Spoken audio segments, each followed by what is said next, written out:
Welcome, streamers, gamers, and dreamers. For those that don't know me, my name is Madrea Star. You can call me Madrea, you can call me Star just as long as y'all don't call me late for dinner. Welcome. Welcome in, y'all. Welcome to another episode. Playmakers and Shakers.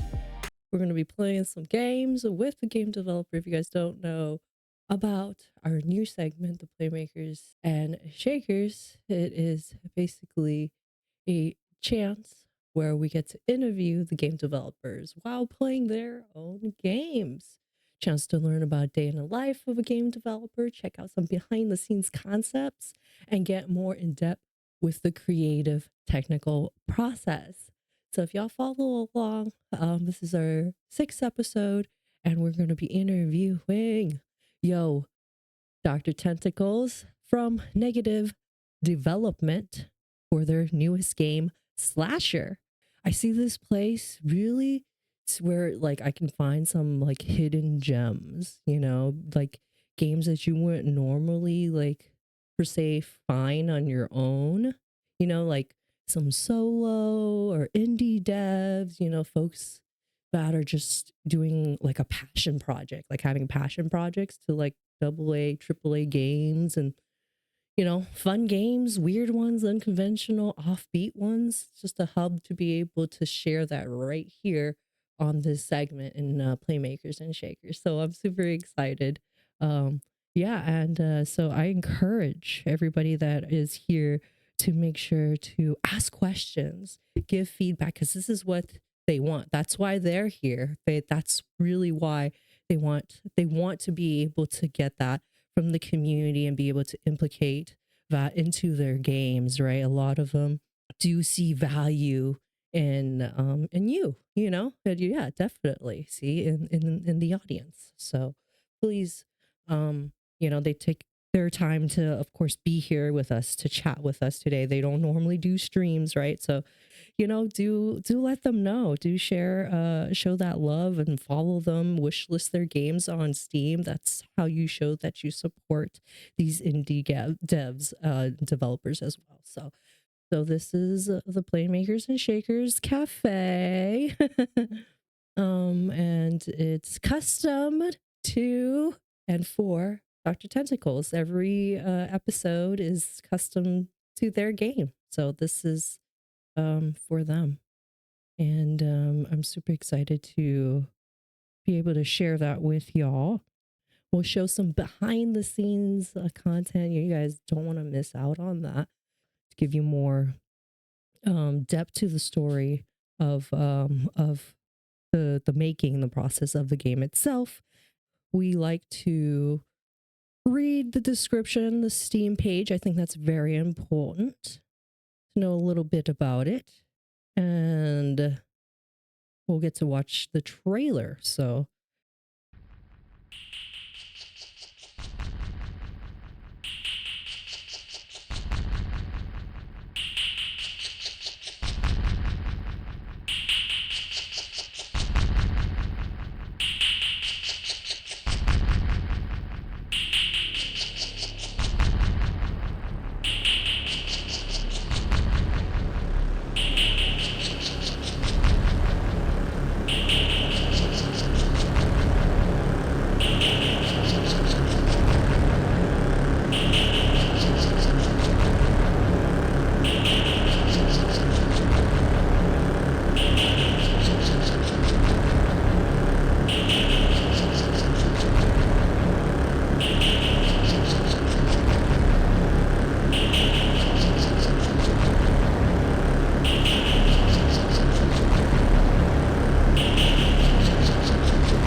Yeah, thanks so far.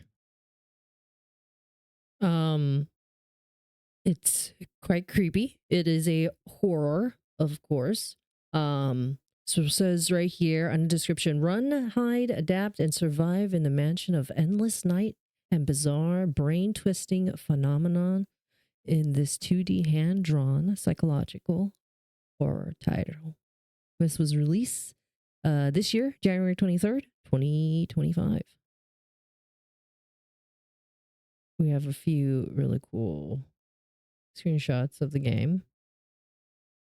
Right here, we'll read a bit. Right here says, once upon a time, Lydia Whitaker woke up alone and abandoned in the Whittier Manor, once a testing ground for a pseudoscience experiment. Our female protagonist navigates a mansion in an endless night, escaping a violent presence around every corner. She experiences other bizarre paranormal phenomenon, including a RGB nightmare, a haunting hedge maze, monsters in walls, and more horror. Discover the brutal truth that stay you from your freedom. Explore over 100 rooms, complete with light switches, rooms ranging from arboretum to recording studio and even a working AC system. You will solve puzzles, discover lore, and be resourceful while escaping a variety of threats and the terror of your relentless pursuer, because if you die, it's game over. No reloading will save you. The story is inspired by a mystery box style media, and unlike other single player titles, you can go any direction anytime after the introduction. Slasher is not a game that holds you by the hand or has a sit through tutorials. Everything is open for discovery to the player at any time. The story is meant to be mystery uncovered by players, told through books, memories, and surreal set pieces. Be careful though, your enemies will react depending on where you go. Many of the game's puzzles also change either in locations or solutions. Each playthrough in the gamer's final stage is different every time you play, which can consume your time outside the chases as well. Adopt a cat, learn yoga, or even get into some retro gaming, complete with its own epic boss fight. Slasher uses a unique visual style that is claustrophobic and atmospheric, with Lydia seeming to be under constant surveillance of a dodgy CRT style display with an eerie pulsating soundtrack by amazing YoDrTentacles, who we're going to get to a chance to meet today. Environmental ambience all around this game that begs the use of headphones or a sound system. The graphics is hand-drawn before your pixel editing, and no AI-based generation was used in the making of this title, clobbered together between breaks at work by a one-man development team. This is an indie game for indie gamers. Run, hide, adapt, survive, or die. Let's go. Super excited for this. Yeah, so let's get it going. Let's call Dr. Tentacles, y'all. Hello. Hi there. Yes. How you doing? Oh, hi. Yes, doing quite well. Nice. Nice. All right. How's your day? How's your evening? Oh, Did you eat yet? my day's been pretty busy, yes.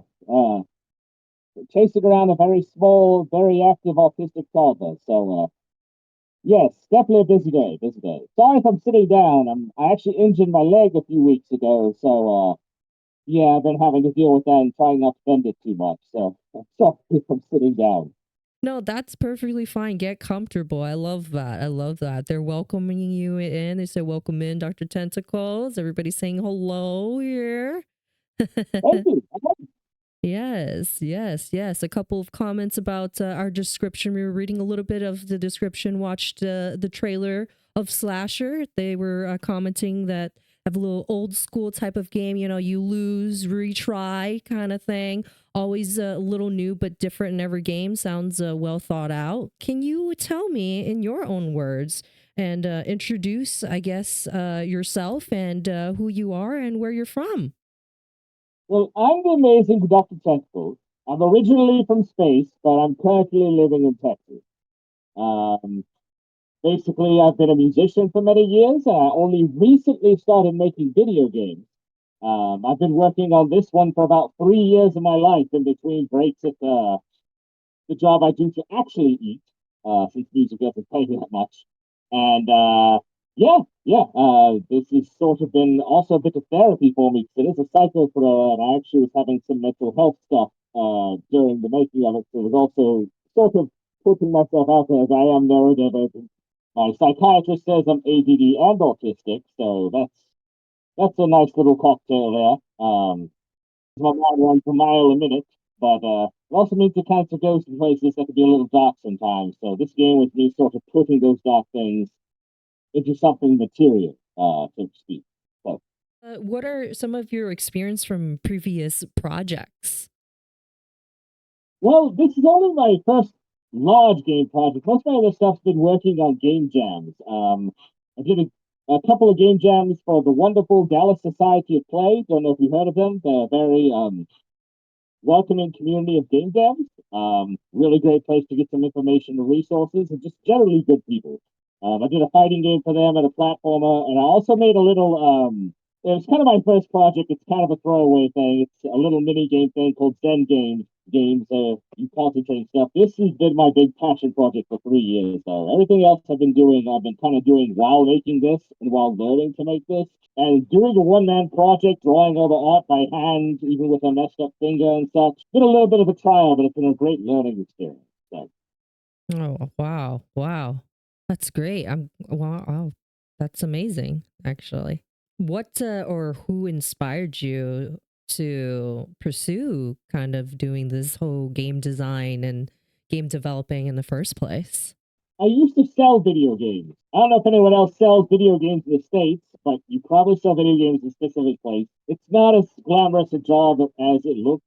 Now, it seems that I used to shove stuff down people's throats, like microtransactions and season passes and such. And I feel like I have a moral responsibility to make games that don't suck and don't exploit people anymore because I used to be part of that engine.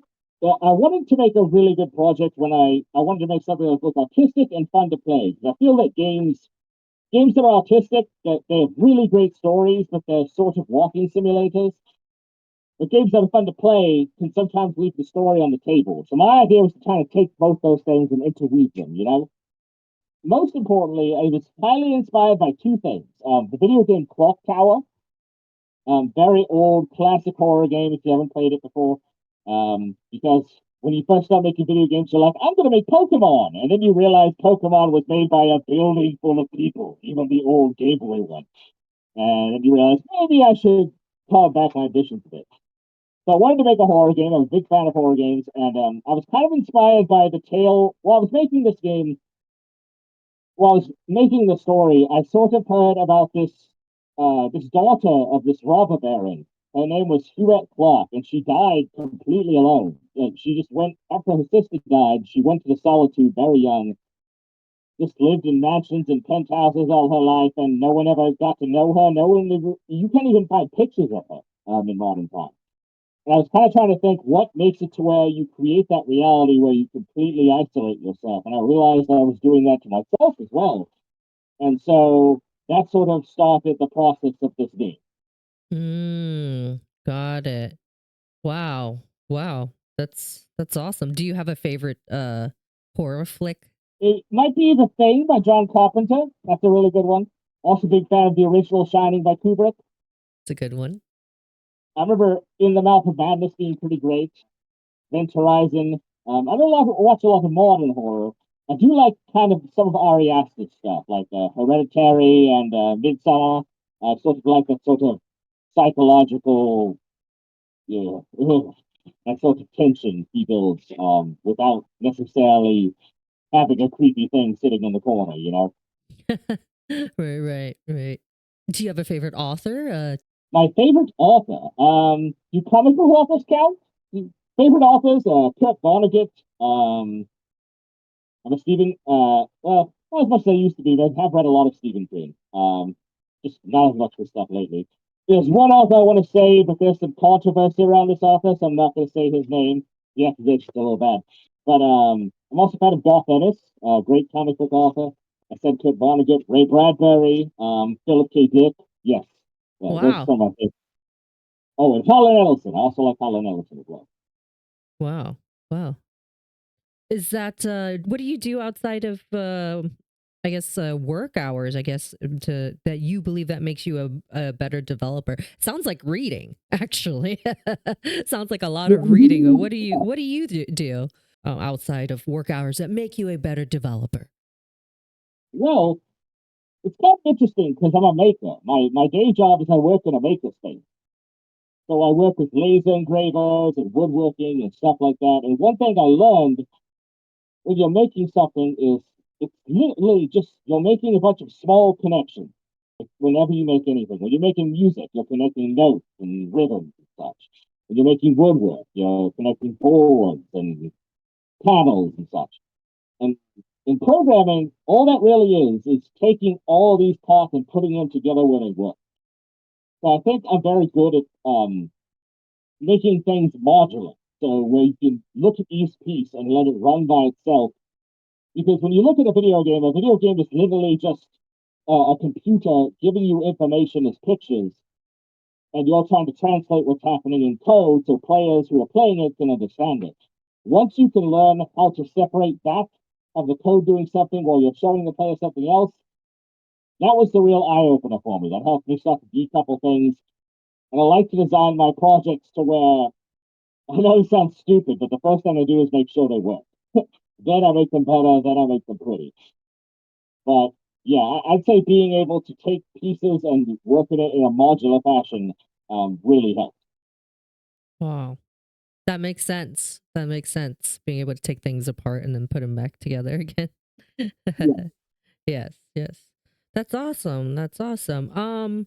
What is your favorite game growing up? And did it have an influence in the I guess you mentioned a little bit of the way that it kind of influenced you the way that you approach your development. One of my favorite games was Fantasy Star 4 End of the Millennium on Sega Genesis. Really enjoyed that one because it was one of the first games that had a story that emotionally hit me. Main character dies in the game if you haven't played it before, and basically once that happens, it really hit me. I still can't play that game without getting a little misty-eyed during a certain sequence in the story. And I also loved the art style of it. It had these, instead of most RPGs like the time where you had little characters just moving and doing things, you actually had these beautiful big colored panels. And I always loved how that looked, that sort of full manga panel for stories. Yeah, that was one of my favorites. And I loved the variety in locations too. There were lots of different places you went. You went to space, you went to the ground, you went to giant castles made of crystal. I loved the variety there. But yeah, that was one of my favorites. One of my absolute favorites. Very nice. Do you have are you currently playing any games? Do you have a favorite one now? Oh, well, I'm kind of behind on my gaming a little bit, but I'm actually reintroducing myself to some stuff I missed. I've been playing Persona 5. Ooh, I'm I want to actually get about to into that. open yeah, I'm actually about to crack open the Resident Evil 4 remake. It's literally sitting on my PlayStation right now. I've just been so busy. I've Right. got 3 kids, so be a little occupied, and I play way too much Hearthstone. Please don't judge No, no worries. Somebody says they build golf carts. It's very satisfying watching something come together. me. Absolutely. Yeah, yeah. Title also says Fantasy Star Online episode 1 and 2. Fantasy Star is great. Yeah, I remember playing up the one on GameCube. I'm not sure if I actually played it online because very few people on GameCube did, but I enjoyed it. Yes, definitely. Very cool, very cool. You've mentioned in the game for slasher that you decided to do hand drawn art style for the game. What led you to choose the hand art style for slasher? And People have some terrible pixel art. Some people can do it very well. I don't have anything against pixel art in general. There are some people who do amazing things in pixel art. I cannot. So I sort of hand drawn and sort of scanned things and then sort of low res them to make them fit in the game. So I during the game, I fell on this finger. I didn't break it, thankfully, but it kind of messed me up. Like I can't write the same way that I used to.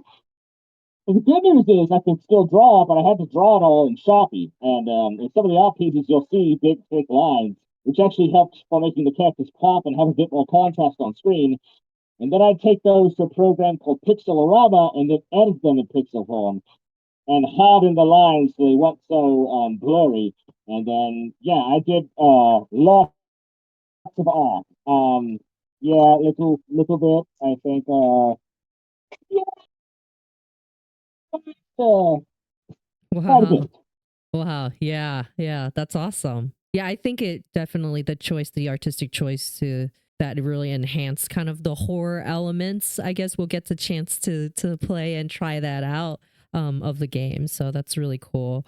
It looks like you use Godot to make your game. What made you choose Godot over the other engines, or do you have any other tools that you also used? The reason I chose to go was one, not having to pay the licensing fees that Unity has. Two, I'm more comfortable in Python, and Godot works like Python. And three, the community is just fantastic. If you want to learn something in Godot, there's tons of places you can go, GodotForums.org, the official Godot pages.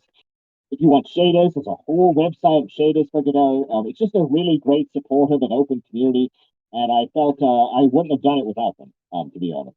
Were there other tools that you used to make Slasher come to life? Yes, I also used a program called Pixelorama. That was for my visual editing after I scanned stuff in, and I did a lot of my coloring in Pixelorama. That's a cool free program that's out there that I do recommend donating to. They work really hard. I used some interesting things to make the music as well, including Tibetan singing bowls and even some springs in my attic.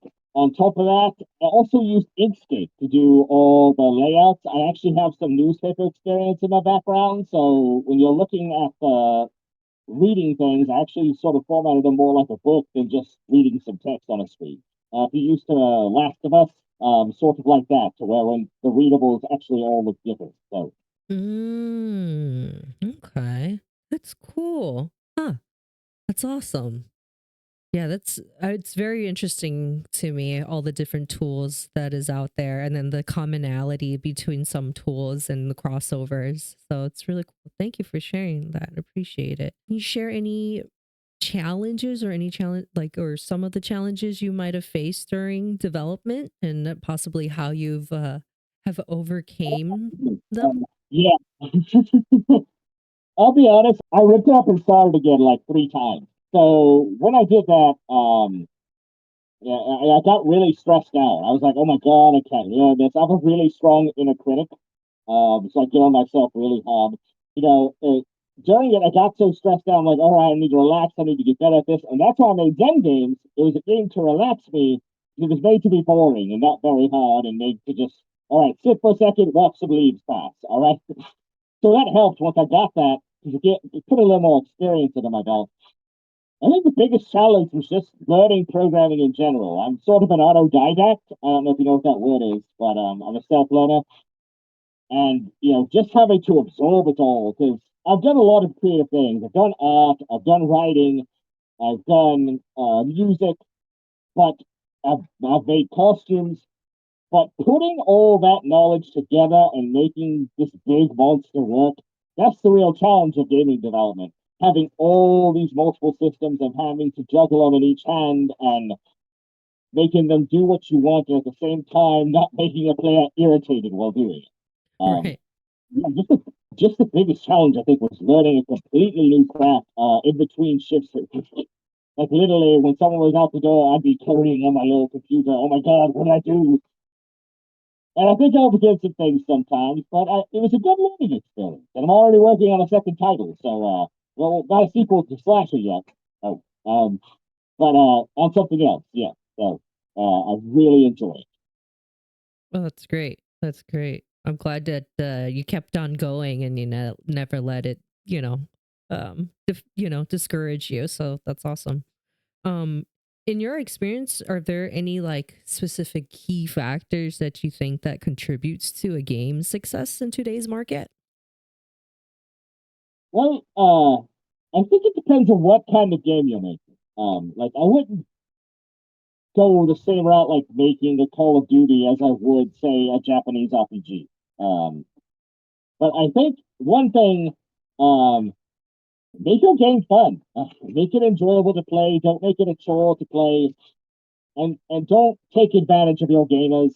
Know your gamers are intelligent, and don't feel you need to. Uh, I don't know. Don't feel you. Just put it out there. That's what I'm gonna say. Just put the game out there. You never know who would play it, and you never know unless you try. The only way you quit is if you stop. If you quit, that's the only way you're guaranteed to fail. There's many ways to be successful, but the only way you fail is by quitting. That's the only way you're 100% guaranteed to fail. Right, right. I hear that. I hear that. Touche. I agree. I agree. Just want to make sure. The other's a Linux launcher. That's supposed to be marked. I should probably fix that.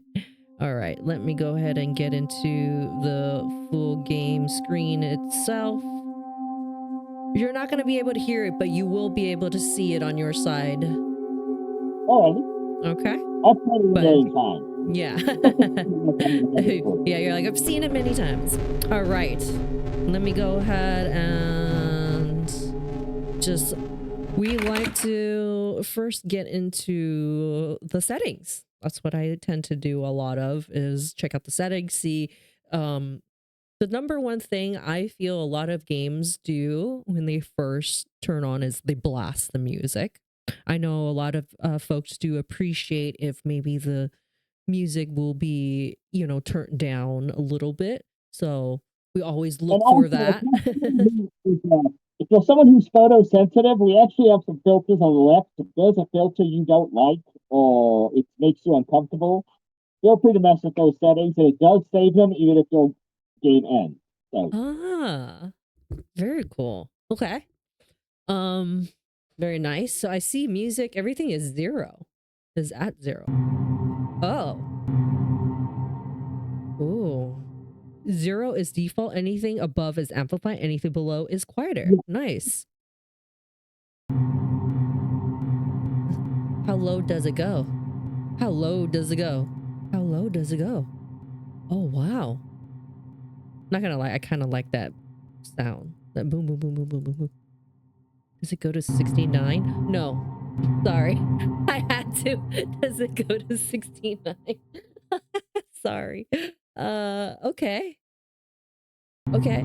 So I want to put mine too.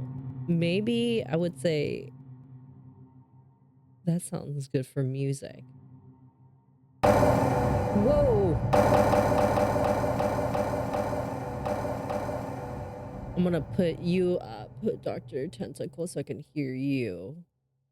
Make sure we can hear you.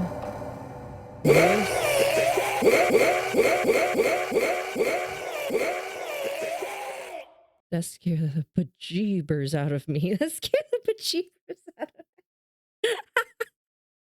This is great. It's great. It's great. Analog dead zone. Wait, what is that? Basically, if you're using an analog joystick, you can choose how hard you have to press to start walking. Oh. Okay, I guess then the first question I should ask, is it best to play on keyboard and mouse or on controller? I tried to make it very playable on controller, so you don't have to think much about your hands, but I've been testing it on keyboard, so but Okay. the controller controls are pretty easy too. So. Okay, all right. I will take your default and I'll do the keyboard and mouse. But it is possible, everyone, to play on your controller too, of course. And flat contrast. It's just, you have very unique settings. For sure. Just the settings alone. Custom. Arcade mode. Photosensitive mode. For less stress on photosensitive players. Yeah. And then this is the arcade mode for retro friends with joystick optimization. Flat light, high contrast. Very good. This is great. Wow. I'm actually very impressed. Item text box item. I would like that. I'm not the best at. This is a place with high contrast background on items text for improved visibility when reading item text. I would like that. That would be nice. Perfect. Saving option. Okay. All right. All right, let's start it. Oh my gosh. Let's go. All right. Okay. So we have permadeath off, no exhaustion penalty, items buffed, max luck at start, slower enemies, best ending disabled. Normal is permadeath on, standard difficulties, enemies difficulty rises with progress. Hard is 0 luck at start, slower regeneration, high enemy speed, slower player, no protection and player luck or refill items.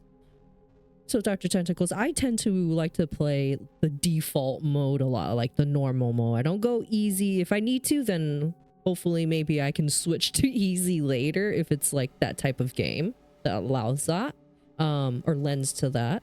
But normally I do tend to like to play the, you know, the as is difficulty, which is just the normal default. What do you suggest? Whatever I like? Okay. All right. Perfect. All right. That works. Let's do it. Normal. Once upon a time. Wow. I like this so much. Oh my god. Look at the TV. Like okay.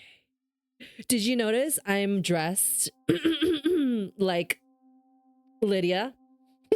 I did not read that. I had, you know. So, all right, let's see, Lydia. Where do you want to go, Lydia?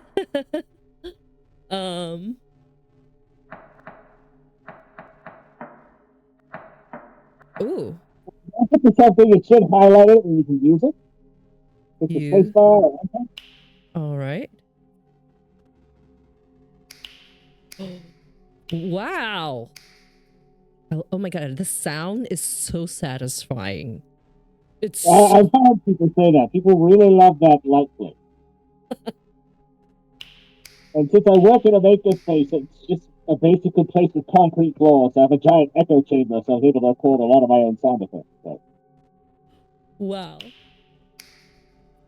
Oh, that is satisfying.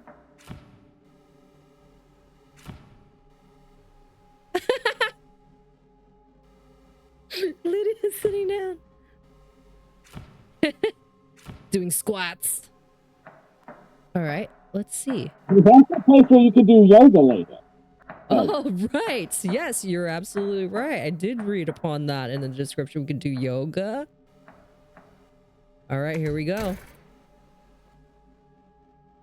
Finding hidden spots. Hold space to stay. You can't return to a room with an enemy. If you go to that little cabinet right there, that's your first hiding spot. But here's the thing, you have to hold the hide button. It's like holding a door.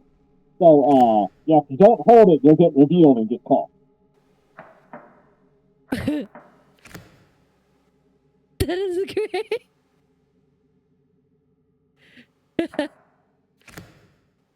Squats. Hide. Oh, and you gotta hold to hide. Okay. Hard. Ooh, this is pretty. Scissor Man. Miniature juniper bonsai tree. Do you like planting? Do you have a green thumb? Yes, I'm actually an organic gardener. Oh, wow.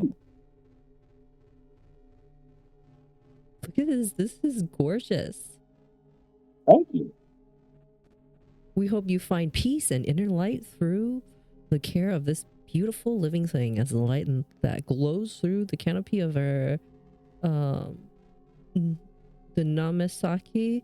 This tree will purify air, help with creativity and focus, and increase self-awareness. Your bonsai should be kept away from direct heat, but given plenty of sunlight, your bonsai should be watered daily when the soil seems dry and not on a routine, as this can make it weak rooting. Prune your bonsai often to help with growth and to maintain shape.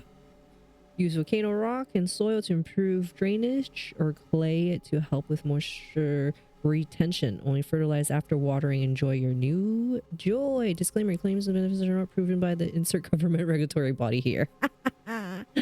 Too good. All right. Okay. All right. Let's see. Okay. All right. We're entering Lydia's study.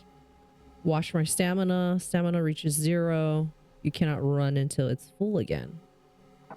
Oh, wow. That's pretty fast. All right. Look. Chamber of Truth. The room my dad never let me see. Huh. Chamber of Truth. Look within for your final truth and become one with yourself. North Hall, 2nd floor. Behold.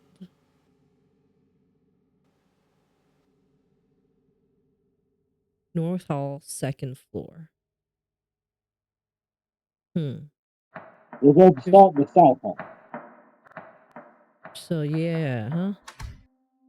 Beware the dead ends. If you get trapped, only luck will save you. How would I get trapped? I just walked into a... There's no way we get trapped, right? Why would you get trapped? This is a bathroom. It's kind of a classic horror reference. People always die in the bathroom of horror games. I'm not sure if anyone gets it. It's great. It's great. I like it. Okay, look. We're looking every mirror in this house. Oh my goodness. It's broken. Okay. That's importantly. It is broken. Lydia's study. Let's enter. Look. I've locked my... Oh no! To my studies. I've locked myself out. Because I'm never alone. Oh, right. I'm supposed to be, though. Okay, let's figure out where should we go. We can go upstairs. Let's look what this is. Here we go. We got some information here. Reception, culture tower, maintenance, staff room, tea room, nurse station. I meant the main foyer. The foyer. Where do we want to go? Do we want to go to maintenance? Do we want to go to... This is the fun part. There's the non-hand holding. It's the where do you want to go and what do you want to do? You know what? I'm thirsty. I would like some tea. Do you like tea, Dr. Tentacles? I do actually. Ah. You get very gray, myself. Ah. I love milk teas. They're delicious. Maybe you can get herself some tea. Let's look. Let's see what this is. Whitaker Metaphysics. Award-winning research team. Comfortable accommodations, largest library. Personal creative areas, attentive staff, and security join us. I am tripping out and I'm loving it so much. This is tripping me out. This is helping humanity reach their potential. Oh yeah, because this is a pseudoscience experiment. Attentive staff and security, join us. Okay. What does this use? Okay. Go left. Go left. I gotta show you something first. Okay. Don't drink that energy yet. Oh, we're in the bathroom. Fun fact, if you watch the doors carefully, you can tell which ones are bathrooms because backwards.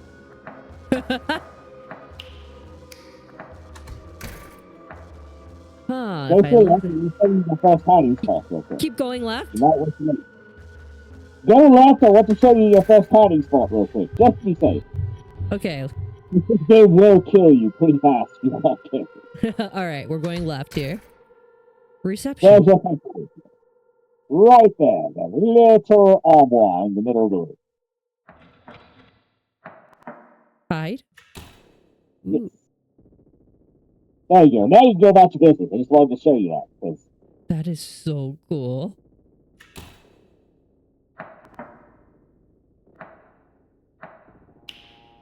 Oh, wait. Why is he the only one lit?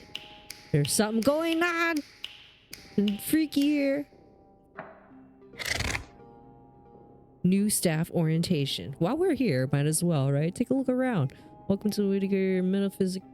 We're excited for you to begin a career with us. This cheat sheet should work as a reminder of some basic rules for the staff quarters. If you get lost, this tower is in the southeast section of the mansion. All personal electronics, pagers, etc. must be stored at the beginning of the shift in the boxes where the lock. You can thank Edmund for that. Do not engage in recreational activities on the clock or outside the staff tower. Hey, never enter the hedge maze alone. Sounds silly, but people get lost in there. Non-medical staff are not allowed in the first floor of the library. Rumor and Illumineer is Whitaker's metaphysical property. You may not ingest or interact with any way with the penalties include termination. Interesting,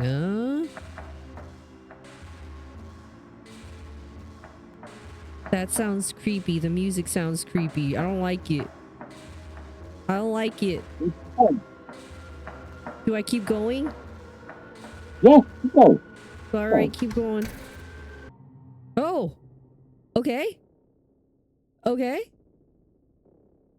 I'm on the other side. Ah! Holy. Run! Run! Come on out! Please. There you go. Woo!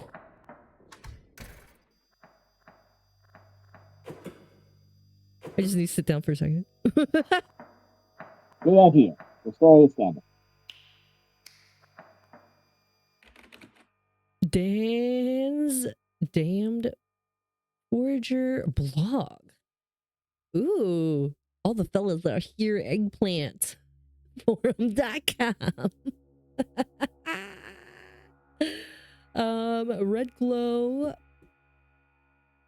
Why do I hear background noise? Oh, I'm okay. I'm okay standing here. Okay, I'm okay standing here. A bright red flower with bright pollen and deep crimson leaves. Red growth. This is another plant. Toxicity high. North America. Folks, I keep hearing about this red glow flower in the forums. I keep getting asked about my peers, and I haven't written about the infamous RAR. I can't quite see that. RAR breed? Pollinator? That supposedly was used by ancient Native Americans in this area. I'll tell you why. Because this big goose chase for something that, from the research I've done, may just be a very convoluted way to. Firstly, it's near impossible to find. The growing conditions are very specific. A certain ratio of shade, nitrogen, some specific type of blood meal, but to specify, very few places in North America have it. Why? Because the natives, upon working out that is a hallucinatory properties, were due to its toxicity, began to destroy the plant whenever they saw it. I would say this, I'm not going to risk going to remote locales with specific conditions for a plant that may actually kill me. And yes, I have heard about Whitaker, but I don't forge to go overpay for what should be free for everyone. Wi-Fi unavailable. Holdings.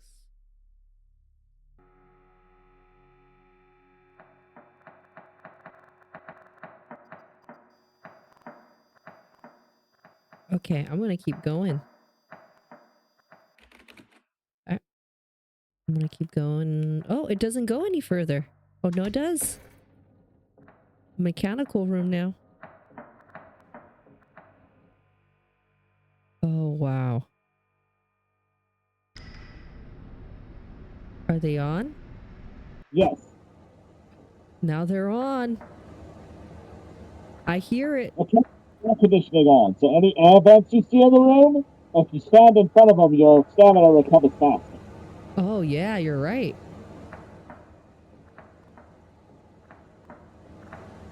Oh, that is so great.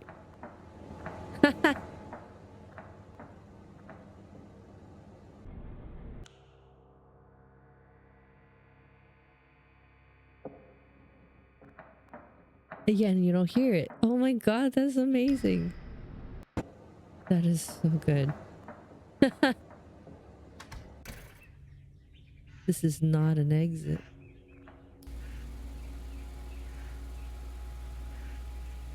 Oh?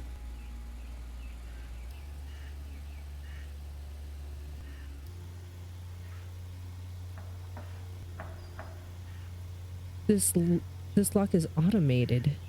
Biometric will sensor will put this will lock this door. Okay.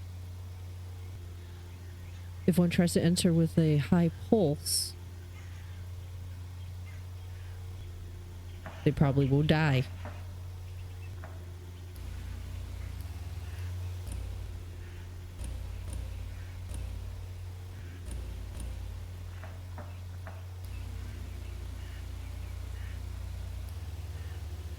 Oh, this is great.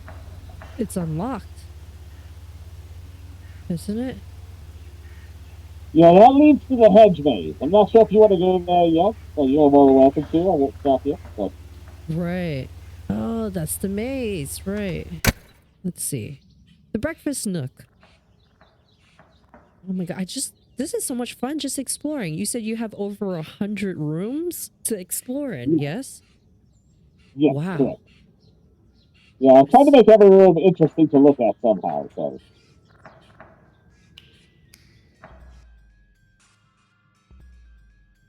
Rooms of Truth, game room, fitness studio. The library that they were talking about that we weren't supposed to be part of. Go in game room. That sounds. What is your favorite room? Or is there like a level that you like? oh goodness. We'll Maybe see if you check get to the out. level with my favorite in this one. But if you want to see something off the beaten path, go to the game room. Okay. All right, let's do that. Sounds good Because to there's me. actually a game within this game. Okay, cool. All right. And I would assume And there's a little clock. little hint, if you manage to beat this little mini game, you get a nice walk and run boost for the rest of the game. Oh, shower room. The yoga.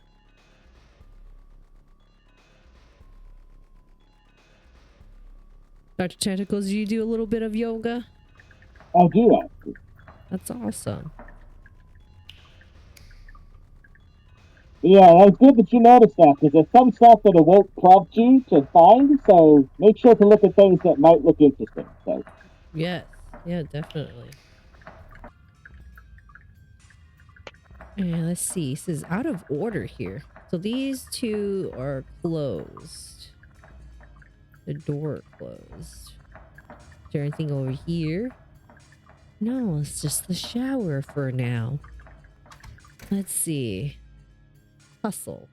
This is the workout room. There's a hide one, huh? Okay. Oh, we can work out. try to the button inputs. Try left, right, up. Oh, try Or left you have to be on the mat and press left, right, up. on the mouse. Pressing On the Say that one more time. left, right, up. Left, right, up. Yes. That's great. Right, you're right. This is maximum stamina. But just to warn you, if you keep the same pose, your stamina could go up 5 times doing that, but you have to change poses because if you don't, the points you get don't go up as fast. Ah, so yeah, I kind of have to remember some of the poses that we got from the other room, basically. Yeah. You're right. The pose pretty much gives you the hint. Yes, yes. Wait, let's go back. Let's go back. I just want to go back and check. Maybe we shouldn't go back. Wait, where was the pose? There's a little green folder on the locker there. Hot water malfunction. Shower in the first. The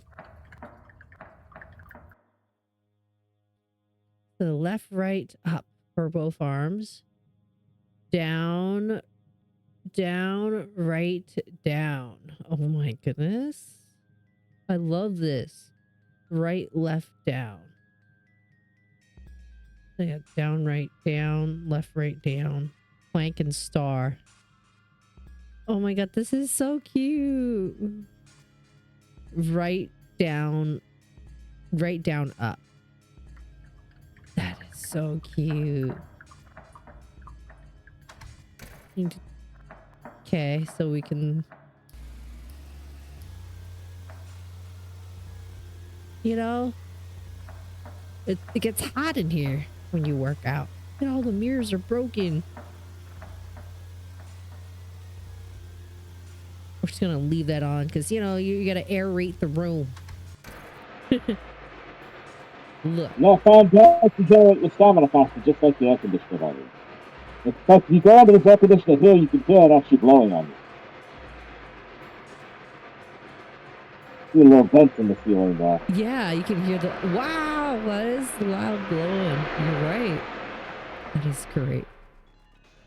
Okay, press down to... Oh, press down to exit. Press enter. Let's do it.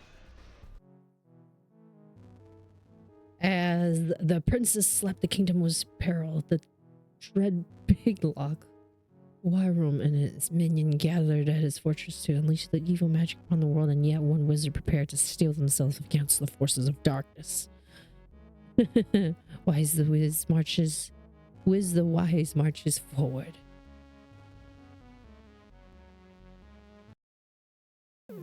Uh-huh. Embark on an epic quest. Stage 1.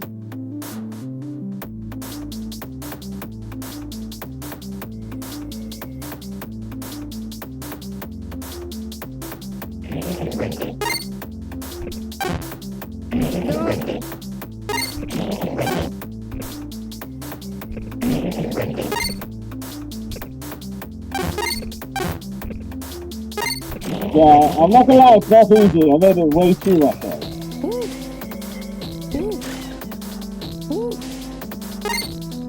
The green grunts are aggressive but dumb. Use this against us. Use this against them. Interesting.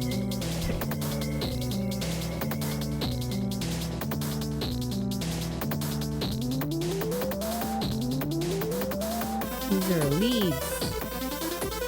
These leads. Health will restore health, potion. Alright.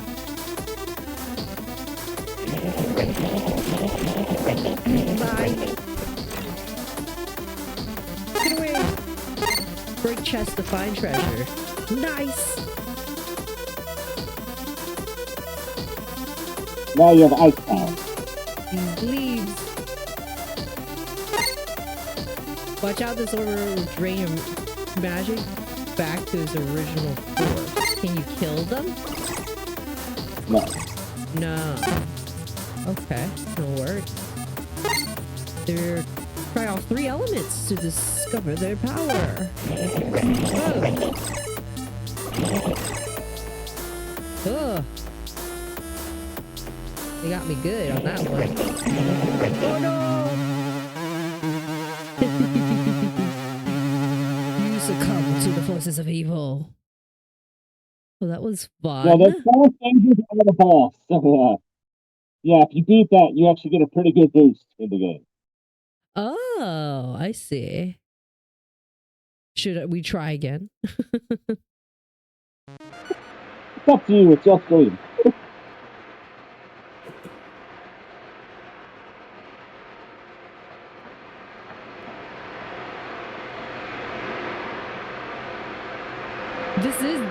This is the game room, yes? Correct. This is so cool. Let's try again. Let's see. Let's see if we can do it again.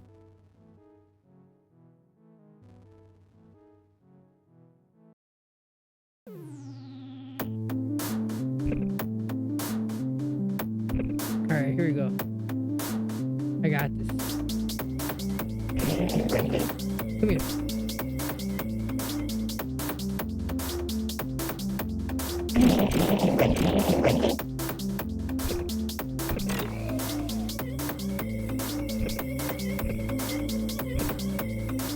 Okay. I thought I was kidding. It's okay. Most annoying in this game is probably the eyeball lasers. I'm not sure if they'll make it that far. That's pretty far. Yeah, the seals are probably second most annoying. And what's interesting about this game is if you check the bathroom, there are strategy guides for this game you can find. Ah, the bathroom? One of the bathrooms has one, yes. Oh, okay, okay. There's 3 different strategy guides for it.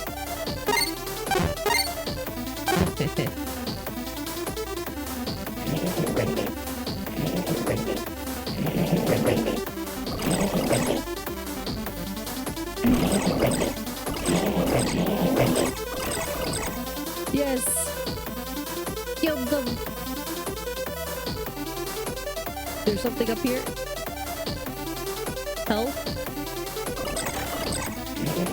Yeah, I'm pretty sure it's that. Okay.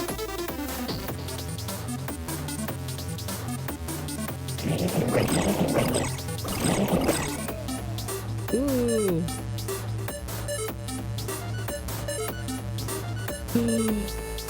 I just took it all. You only hold one element at a time. Oh, true. Yeah. You're right.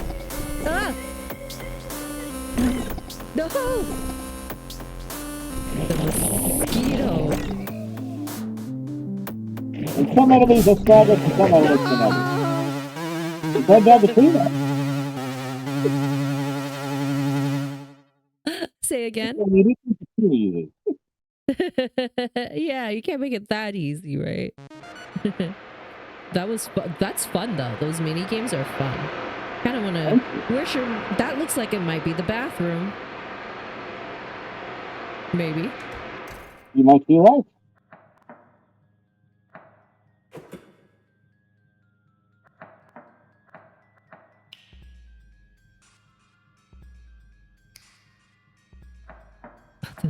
The music in here is great. So how long have you been doing music, Dr. Tentacles? Tell me about that. About 20 years, actually. Wow. I was writing music when you could use crackers like Hammerhead to write stuff. That's a blast in the past for a lot of people. Wow. Yeah, I've also been used for video game systems and lots of other stuff. But it doesn't pay the bills. It's just kind of a new thing for me to take on because I always thought programming was something that required you to be an expert mathematician and you had to be very scientific. But it turns out programming is actually very creative. It requires a lot of outside the box thinking, and it's basically solving problems. And the whole point of programming is to have it do the math for you. So, I mean, yeah, it was kind of a new hobby I picked up, and it just kind of turned into this. All right. I'm getting to working in 2D with Godot. It actually handles 2D very, very well. So. Another reason I think.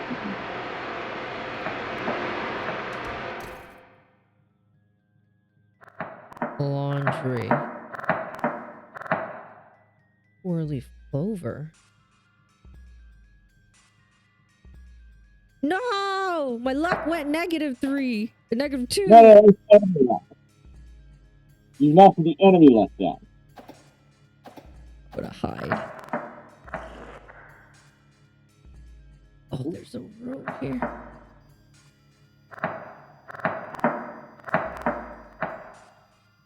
Trophies are for many achievements. My sister was great at rollerblades. Notice her trophies at the bottom. Hey. What? Wait, why did that move?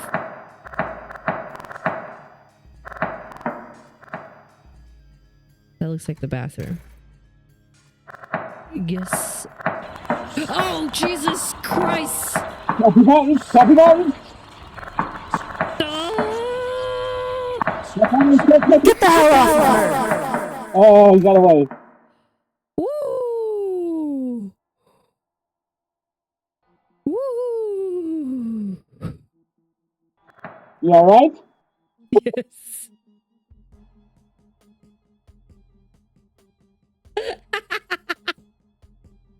That was great. There's the horror part. Oh, that was great. His passion's only open to the laundry side. Oh, yes. Oh my god. Oh? Hi. Uh-oh. Hi. There's a door on the left. You can walk around him.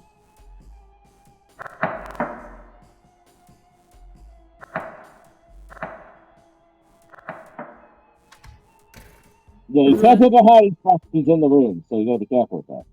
Yes. Yes, you're right. He is in the room still.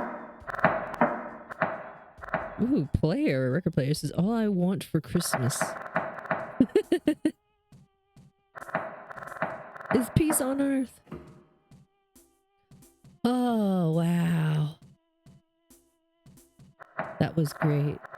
I was spamming all the keys. It's not finding it, John. You might know what clicking is. It's when you press the same button, two different buttons, but alternate between them. If you hit space and enter, it's a little easier. So just a little bit. Okay. Got it. Got it. I was like, all the keys. One of them is gonna work. Get off me. I like the get off me. It was great. That's great.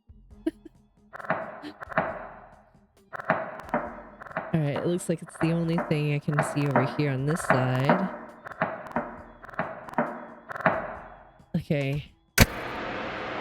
Subject portals. Uh-oh. This is making weird sounds. Arnold. From Arnold. To Philip. Secrets of the Whitaker family. First, Philip, let me say this family is damn interesting. There's a lot of history and walls. Maybe find what happened. My uncle back in 76. Businessman, huh? Like a well-oiled machine. Now he doesn't trust typing on the computer because he thinks spies are on the other end. Made the poor lady drag out his old rear yesterday because he thinks that the transmitter is in the tape recorder. Oh no. Wife's trying every day because he convinces her spirit is going to come back to life and kill him. Happened to make this guy so scared of everything, right? Consider I've been watching them. The facto head of this place right now is trying very hard for someone to scientifically merit in all this. He's smart, works hard, and full of gumption, and looks defeated every time the subject fails. The subject fails the test, which is daily occurrence. He's always convinced that he's the smartest guy in the room, and Lydia, not even sure she knows what planet she's on. At least she's easy on the eyes. I have a feeling she knows more than anyone. Maybe I can get some noise out of her. The quiet ones can be loud if you catch my drift. Is Rose my sister? Yeah, something happens to him later, though. If you explore this area, you might find out. So. Oh. I recommend grabbing the boots. Boots.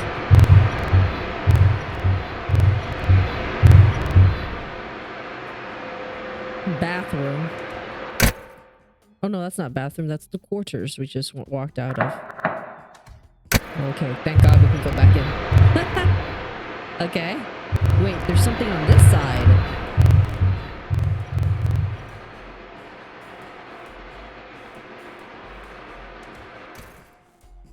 I think you want to go up the stairs.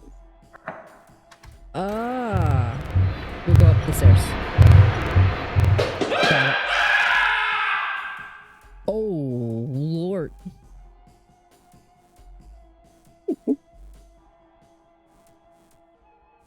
I love the colors. Thank you. Okay, so there's a By hiding the way, space. Valentine's Day for the palette. Oh. Valentine's Day. Okay, it's down the stairs. Anything on this side? Okay, here we go. Edmund's quarters. Oh, Dad is worse than ever. Called me Hendry yesterday. That's my granddad's name, which means his memory is fading. At this point, all I can do is make him comfortable. Starts to see him slowly nut every day. I just wish something awful on him just to spare him agony. What do I do, Mom? All I feel right now is to bury myself in my work. At least the efforts might make a difference. Who am I fooling? We're drug dealers pretending to be magicians, but traditions calls.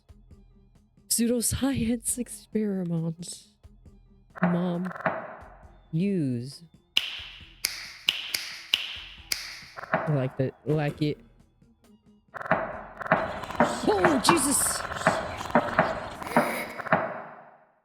Ooh! Now, just to warn you, depending on what part of the game you encounter those things, they are harder the longer you wait for the game to encounter it. Ah. Well, that's The game fun. will be bounce up, but it's dependent on where you are and how far you are in the game. Oh, okay, okay. That makes sense. Bathroom? No? That's not the bathroom. Can I get back inside, please? No, I can't get back inside. So walk away from the door for a second and walk back to it. Yes! I was scared to even move. Alright, let's go over here. What is this?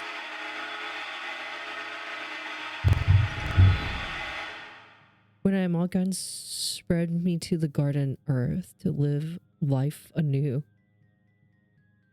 Yumiko. Oh, this is creepy, yo.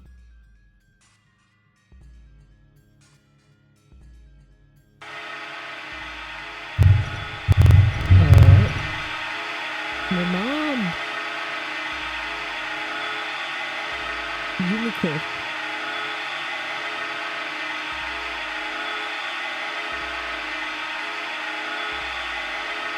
Dad said I look just like her. She died when I was born.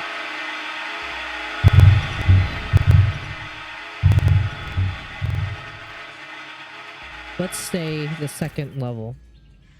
Northern Vista. Oh. Look at the little mosquitoes. Mesquites. Let's check this out. Might as well. We're up here. Wow.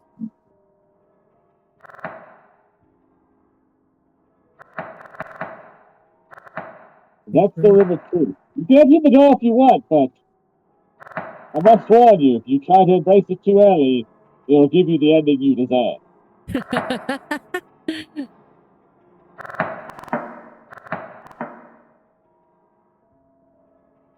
To let trends read when your truth or fears no longer. The way forward will open. Internet room. Okay. Oh my god, sis, this place is crazy. Can't wait to tell you in person, though. You promise to keep your big mouth shut. They claim they monitored the emos, but overheard Miss Hanley say that they don't know their ass from a hole in the ground when it comes to anything computers. At least they have their katakana written the right way, as Dad says. The bar here, a tea room. Who freaking hedge maze. I was lost in there for hours, but get this, one of the people left a map up. The what to do rich bastards call it a solar, which I think is a word for a room which has a lot of windows, mansions. Go figure. People here freak out about leaving any source of combo or anything around. Which is funny because the password in the panic room is obviously for me, at least. The panic room, though, yeah, I'm glad we can drink here. Not touching the red tea, though. Ooh, okay. So these are giving me clues. If we go to the tea room, don't touch the red tea. Possibly. I mean, it's red. Also, someone died in here last year. Even though I'm a filler, I don't think I want to be part of any kind of party. Let's see how they pay. Uh-oh. There might be something weird in here.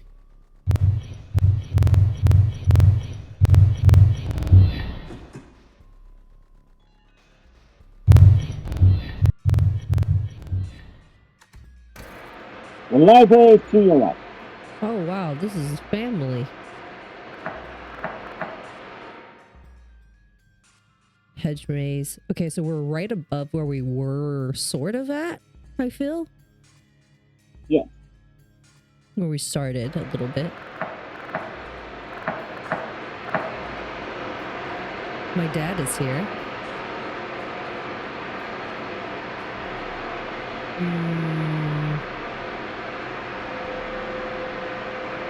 On the left is my great-granddad Jim.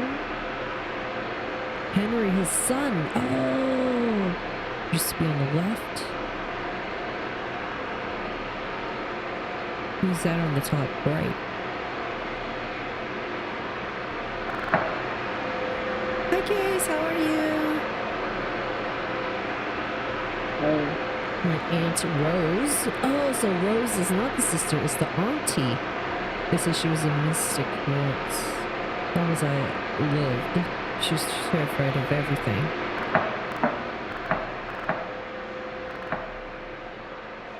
Only Edmund could pull off that scarf.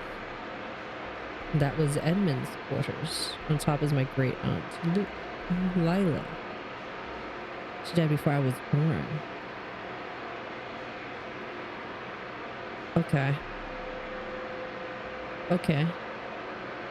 Okay. Let's enter. Acquisitions. Oh. There's something we are using here. Something we can use here. Is it... Can read, maybe? Ooh.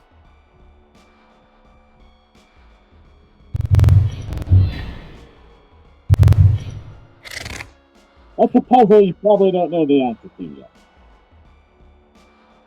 Huh. Hypnothesis on telepathy. Okay. Telepathic powers? Psychic powers, spoon bending. Various hoaxes and periods of con artists who has existence with scam. Suicide. This is by Edmund. Okay. I see.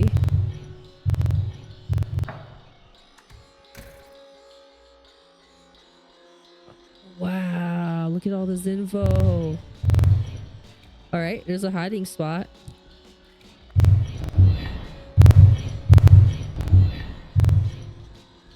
There's stairways here. But it's sealed.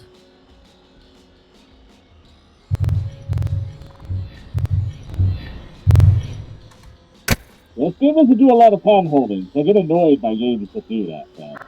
I'm a big fan of a lot of puzzle is games that you kind of have to learn yourself.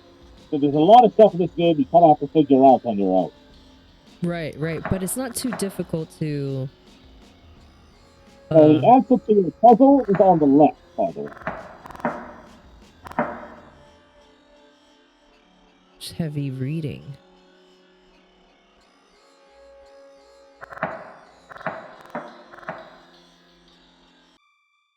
Ooh.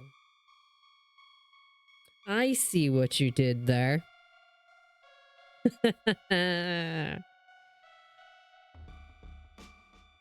Westmost shelves primarily facing eastmost shelves. 1, 2, 3.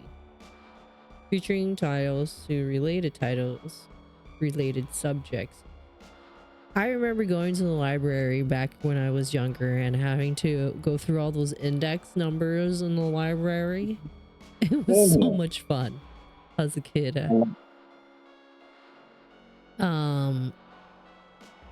This is great. Now if I can memorize this. Okay, Just to so warn you, it changes every game. So right. 2, 2, 3, 1. 1, 3 primary facing. And then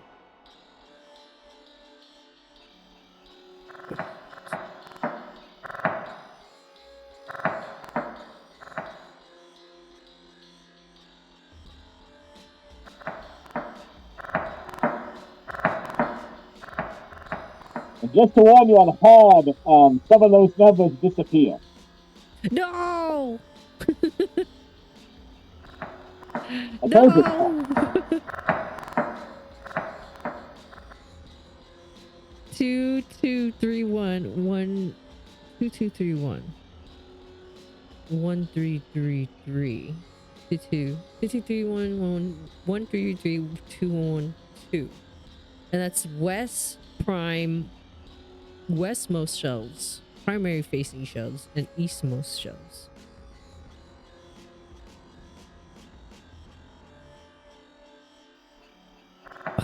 Oh, no.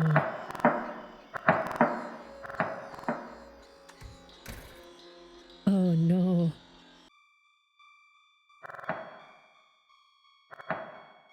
Hi. I'm not going anywhere near you.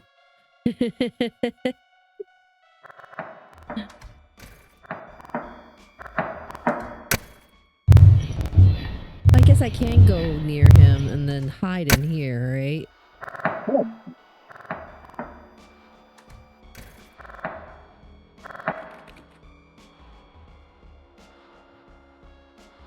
And call you Eddie. Edmund sounds so uptight. Oh. There's something to do. I come clean later. Biographer. Story of this place, huh? Just trying to talk about our family. Question and answer. Yeah, Story this about kind this. of game is sort of based on Mystery Box. I'm a big fan of shows like Yellow Jackets and Prom, but those sort of spell it out for you. You sort of have to put the pieces together yourself. This game is kind of like a mystery you have to solve. So, Right.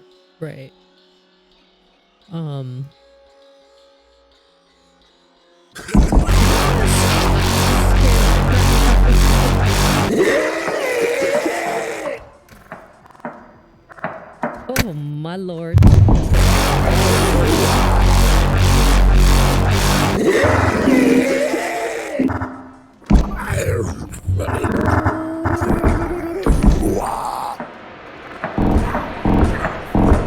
run!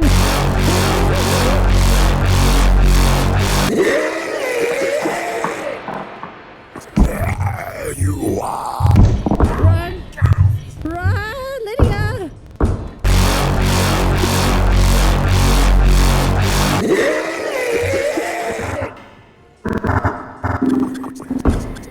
I see you. No, Lydia! Run!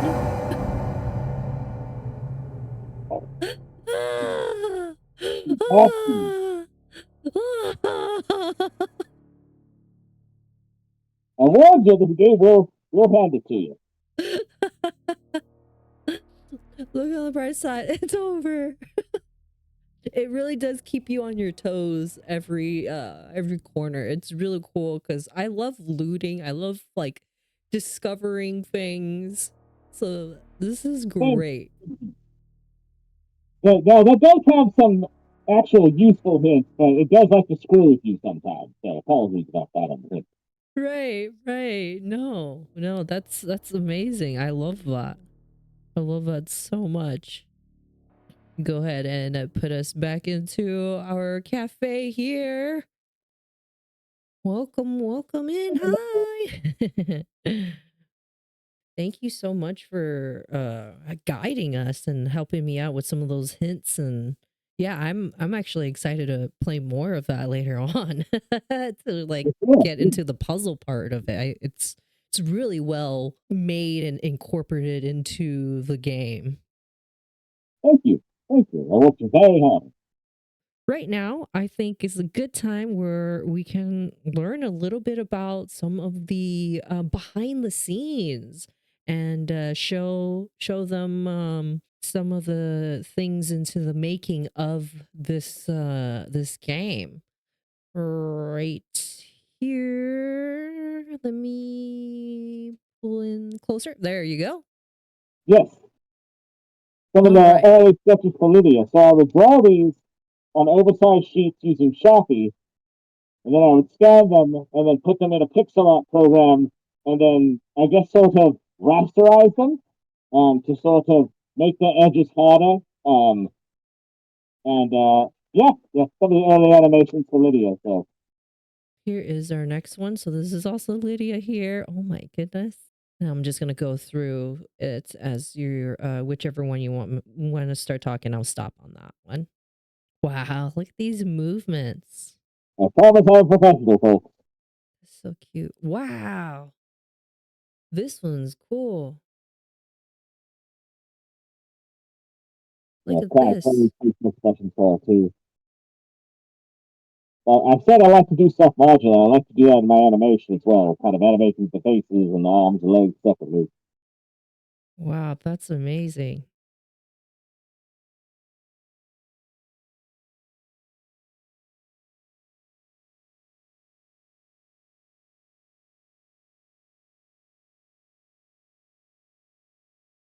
Yeah, not all of these made it into the game. Some didn't look too great, but Right. you can probably Right. guess which ones did make it in. Well, that's amazing. Tell us a little bit about these monsters. So that's the main monster of the game. My name for him is Patches. Now, I don't name them in the game, but that's also apparently the name of a character in one of the Souls games, and I did not intend that, even though I really like the series. Please don't sue me, thumbs up.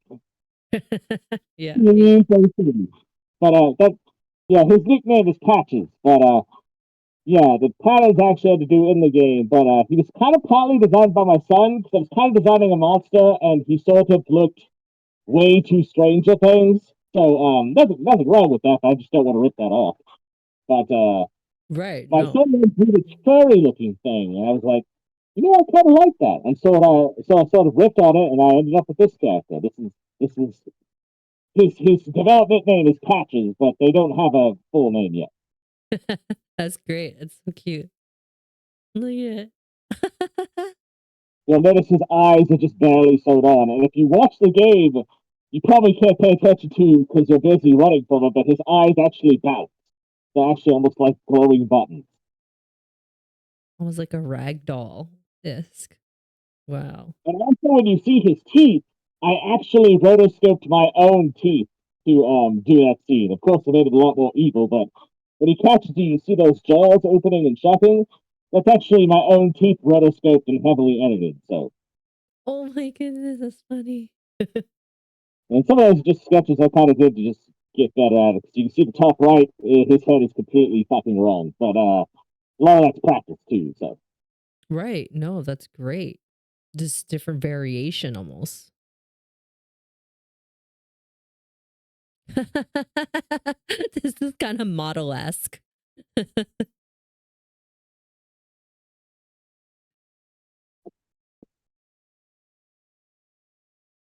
Wow.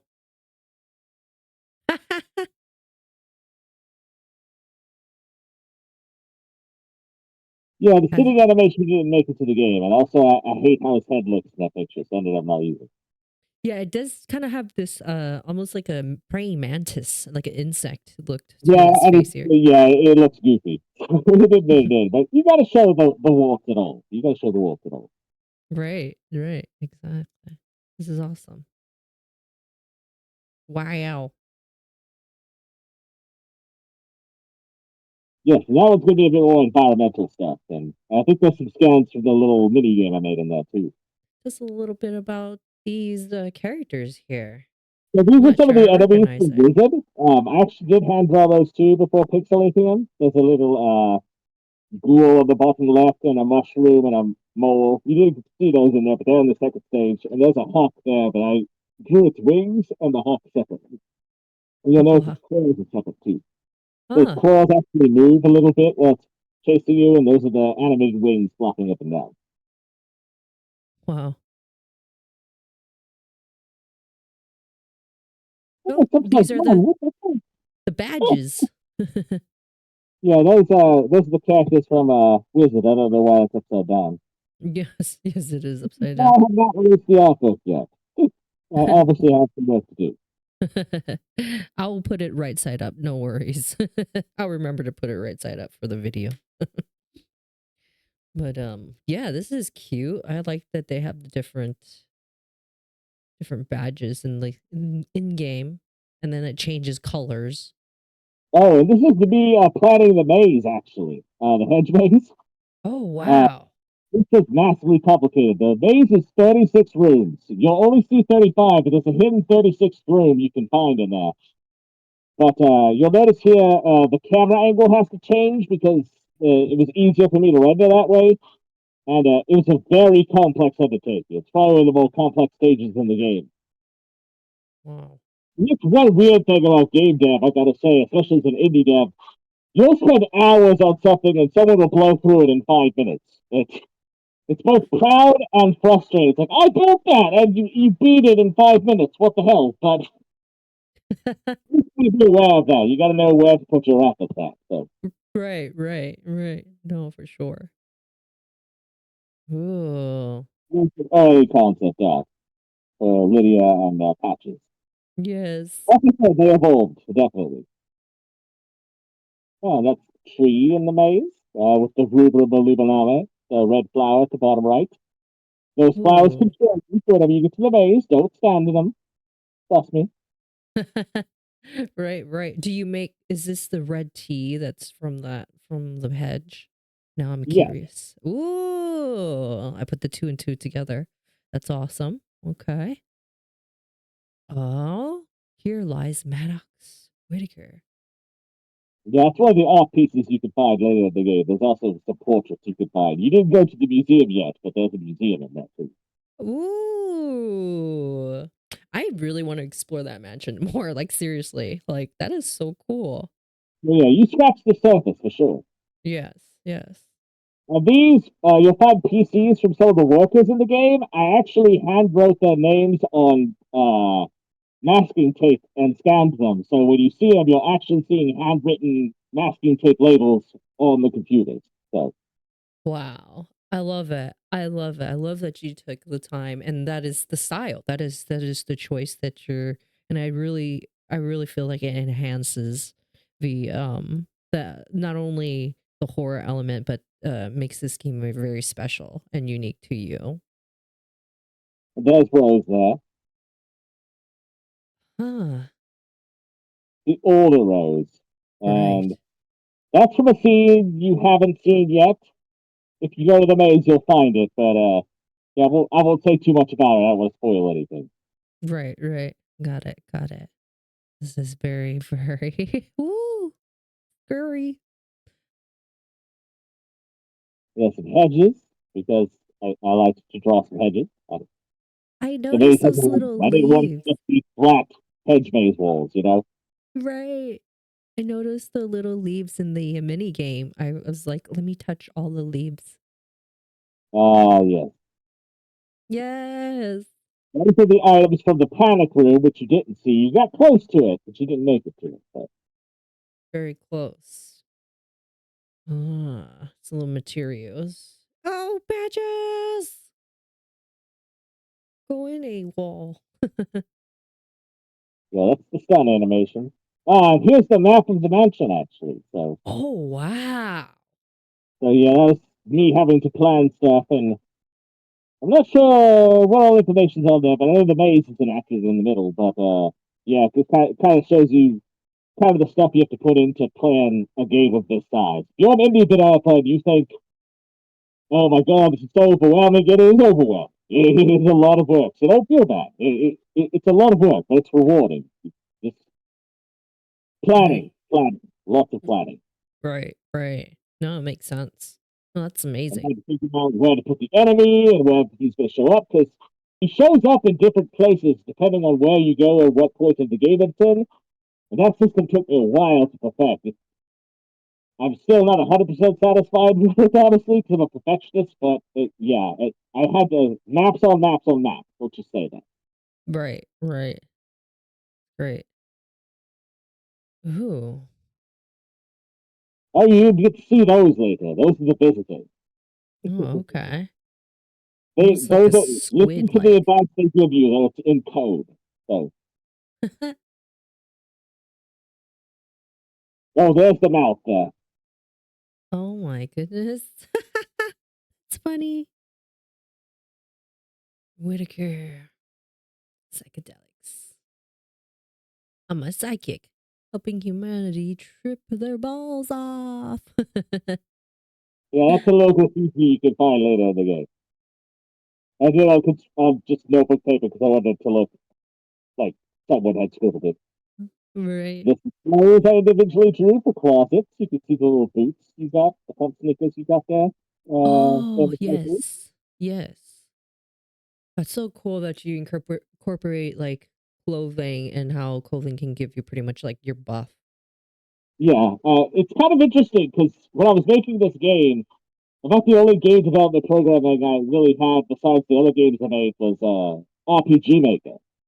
And RPG Mm. Maker, it's a little different story, but I was trying to figure out how to put it all together to make it all work. And my daughter, they were playing this game called Gotcha Life. It's not a game I normally play. It's usually like a digital dollhouse, but no hate on anyone who likes it.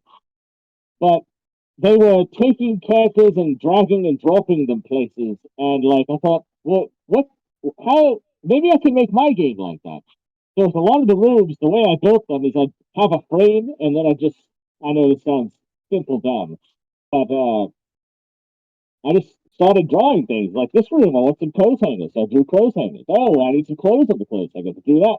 And then it was really easy to build up once I got there, once I knew where the enemy was going and where my player was going to. What is this? Oh, these are more rooms. Yes, that's some more maps. Like I said, maps on maps on maps. It's me planning and stuff like that. Right. You Yeah. kind of get some ideas what's in the rooms and maybe how they might have changed as I was going. Because some of these are like 2 years old. Some of them I haven't seen in a while. So some of the stuff might have evolved since then. That's great. Wow. Wow. Yeah, yeah. This is great. This is so special. Thank you. And that's Bill Whitaker there. You'll meet him later in the game. Ah. Dad. Uh, Oh, Ouija board. yeah. You'll find a room later with a lot of this stuff in it. And there's also Cow Chim in there. I don't know if you know what Cow Chim is. Um, there's also Moon Blocks, which is Jiao Bei. I actually have a sequence in the game where you can throw Jiao Bei, which is a Chinese fortune telling activity. Yes. And the way the blocks drop will determine how your luck is affected. So, Yes. Yes. I do that almost every year during Chinese New Year oh, myself. yes. So you already Yeah. know. Yeah. It's great. That's I tried awesome. to Wow. incorporate a lot of different cultures in this game. You can even find a bizarre amulet in the museum that helps your speed, too. So, It's awesome. Well, thank you for doing that. oh, cool. Various Wow. latitudes there. I would like buy a bag or a shirt with like literally like that, like the doodles that you have, and just like that. Like, this Yeah. is so cool. Like, just You might have to put that up like a purchase or something. I don't know. this is so cool. Like having merch or something like this. This is amazing. This is so cute. Wow. All the beakers, science. Ooh, the pseudoscience. Wow. The laundry area with the I think that mannequins. mannequin did not make it into the game. Oh, there's the goat man. The goat man. You were saying the laundry didn't make it into the game? No, the mannequin didn't make it to the game. I did this whole mannequin thing and then I never put it in the game. Ah. Why? So, tell me this. What makes you scrap, I guess, one idea over the other? Well, it sort of depends. I guess the mannequin, once I made it, I remember the game called Condemned. I don't know if you ever played Condemned Criminal Origins, but it had a really great mannequin sequence in it that was terrifying. And I don't know, sometimes some assets I might have just forgot to use, but I know one thing. You did see that Ouija board. I have to call it a spirit board because Ouija table is actually copyrighted by, I believe, Hasbro. But you can say spirit board as much as you want. Oh, I didn't know that. But Huh. the spirit board, if you find it, I was gonna have a whole thing about it where you would contact dead family members and stuff, but I realized that wasn't really adding much to gameplay, and I already had quite a bit of story in the back, so I sort of had to scrap it because I was kind of running out of ideas. But you can still find that thing in the game, but I think it just I kind of think about, is this really gonna add much to gameplay, and I didn't think the mannequins would, so. Gotcha. And Gotcha. sometimes you just gotta leave stuff on the cutting room floor and think, do I need to put the effort into this, or should I focus more on making this part better? And that was just how it came down to it. That makes sense. That makes sense. And this is the goat man, you say? Yeah, you fight those in Wizard, actually, in the little mini game. Ah, the yoga poses. Yes. Oh, Oh, and the cat. Yes, you can adopt a cat in this game, actually. right, right. Okay. I think I saw that in the description. Yeah, he actually Nice. acts as a defensive item, so you might have noticed when you get to a door, you're sort of vulnerable while it's opening. If you have that cat with you, it can protect you once, and then it runs away. But it'll protect you from the monster and actually scratch him. Oh, wow. That's And so cool. true story. All right, now I get to see you something really interesting. This cat is named Bat. He's named after a cat my daughter owned who passed away. He showed up on our porch right before Halloween. He was a little black kitten. You can actually see him in my TikTok if you look far back enough. He was a wonderful cat, really full of mischief. He would drag in snakes and other stuff he'd hunt. He once brought in a huge rat snake once that he had just caught. One day I found him outside and I thought he was sleeping and he died. I don't know what happened to him. There was no blood. He didn't look uncomfortable. He looked like you would have thought he was just needing you or something. I think he got into poison or something. I don't know what happened. And he passed away and I buried him and my daughter was really upset. But then while I was making this game, I kind of wanted to put his memory in there for her. Like I said, they were really devastated. They cried Right. for days. And what I found on my sampler is that I had recorded him. I had recordings of this cat who had been dead on my sampler. And so in the game, you're hearing that cat. So it's like I brought him back to life. He sort of lives on digitally in that game. So. Yeah, that's great. That's a great way to have a memory of him. Yeah, it's It has a secret ending. If you could either beat the game on hard, or if you beat the game on normal with a high luck, um, you get to see his revenge. It's sort of a secret ending. So oh, okay, okay. Oh yeah, kitty. Loki.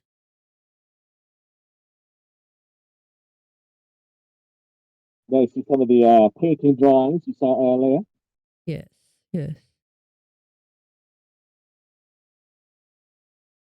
And these are pictures from a TV set. I actually have a TV set you can flip channels through, and each channel has something different on it. So Oh. I even made a really crappy diamond commercial complete with a terrible. It's That's really great. fun. So some more of the channel stuff. getting a giant cheeseburger. Right. Just for the cat, I'm willing to suffer. Kay says inside the chat. Right. Oh, wow. This is one of the rooms that we kind of touched on a little bit. Yeah, I think you saw that for a brief second. That room leads to the panic room. It's behind that big double door. It's locked with a code where you have to enter in a name in katakana. So, Wow. yeah, this was hard as hell to draw, by the way. This is great. This is great. And there's a war monster there. Sketches for him.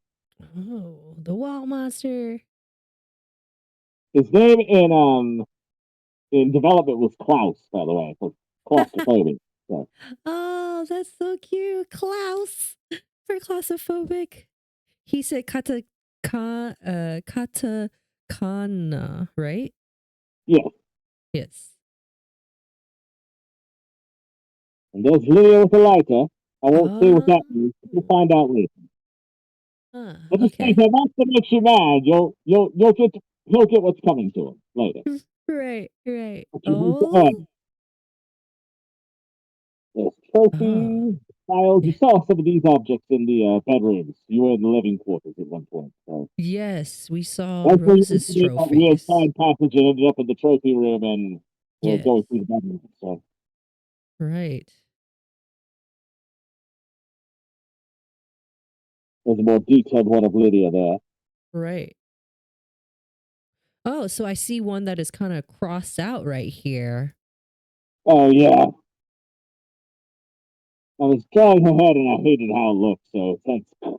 Like I said, warts and all. You gotta show warts and all. Right. Yeah. No, totally. What made you not like it, or what were you going for? I hated the profile and her hair was too short. Got it. Ooh, typewriter. Yeah, there's a real tutorial right there too. Yeah. I have fun animating that. What was your favorite thing to draw?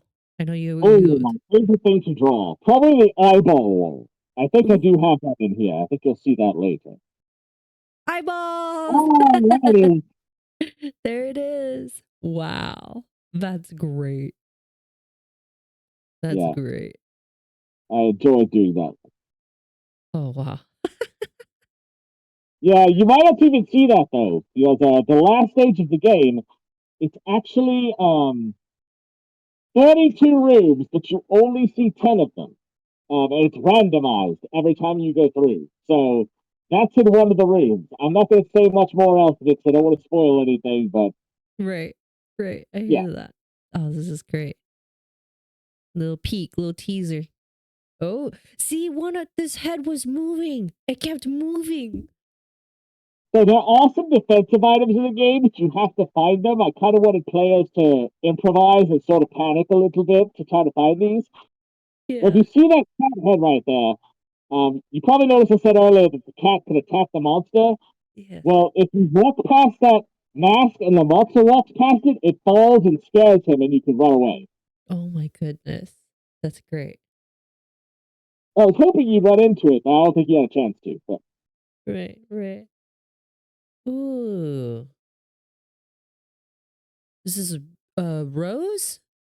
Rose is an angel statue, Is it? yes. Yes. You'll see several of those in the maze. Another head.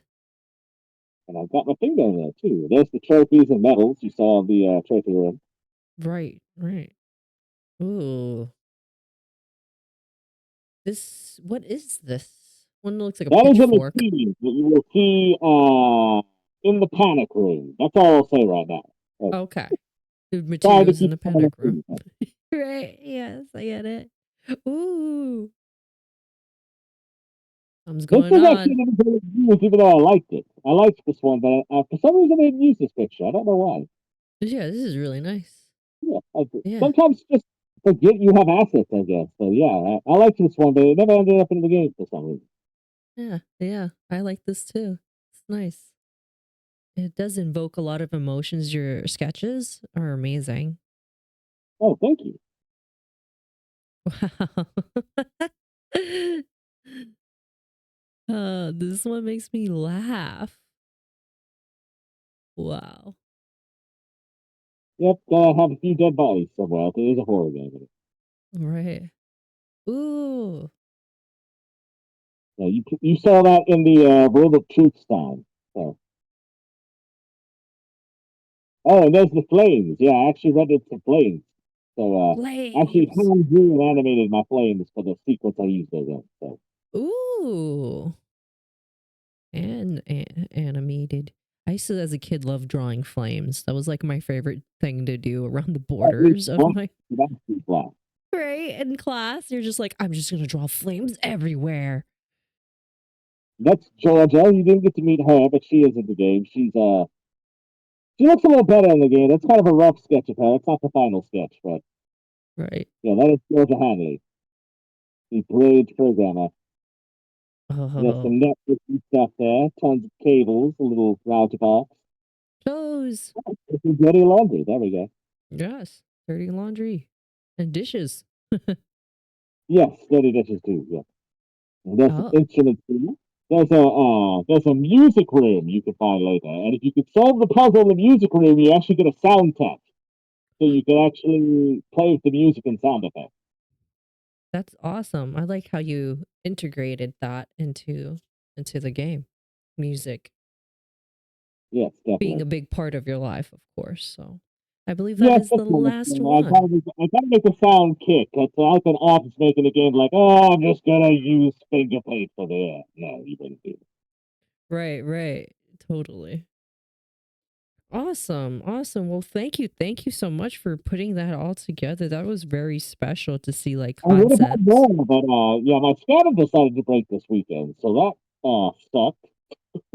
Yeah, I I kind of had to hear make do that. with what I had. I had to make do with what I had since my scanner broke this weekend. So Right. that was a blast. Yeah, yeah, for sure. For sure. Thank you. Thank you still for taking photos and sending that over. That was awesome. We got to see a Yeah, lot. That's very special. That's very special. yeah, Thank you. you're the first one to see it. So yeah, yeah. I appreciate you showing it off and giving me a chance to share my game with people. So the pleasure's mine.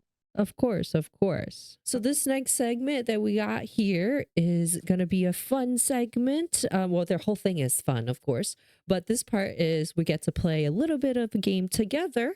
This is a trivia since the game is a little bit about horror, a little bit about mansions and houses. They're like gilded mansions and manors. We will have a little trivia and maybe we'll learn a thing or two about that.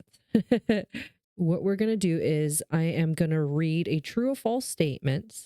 Dr. Tentacle, you're going to give me a true or false, kind of explain a little bit of why you think it's true or false. We'll give some time for the audience to go ahead and vote for their answer. And after a minute, we'll gather and we'll see whether we're right or wrong. So, yeah, I'm super excited for this segment. Usually it's one of the game developers' favorite segments. So, let's start with our very first question here. True or false?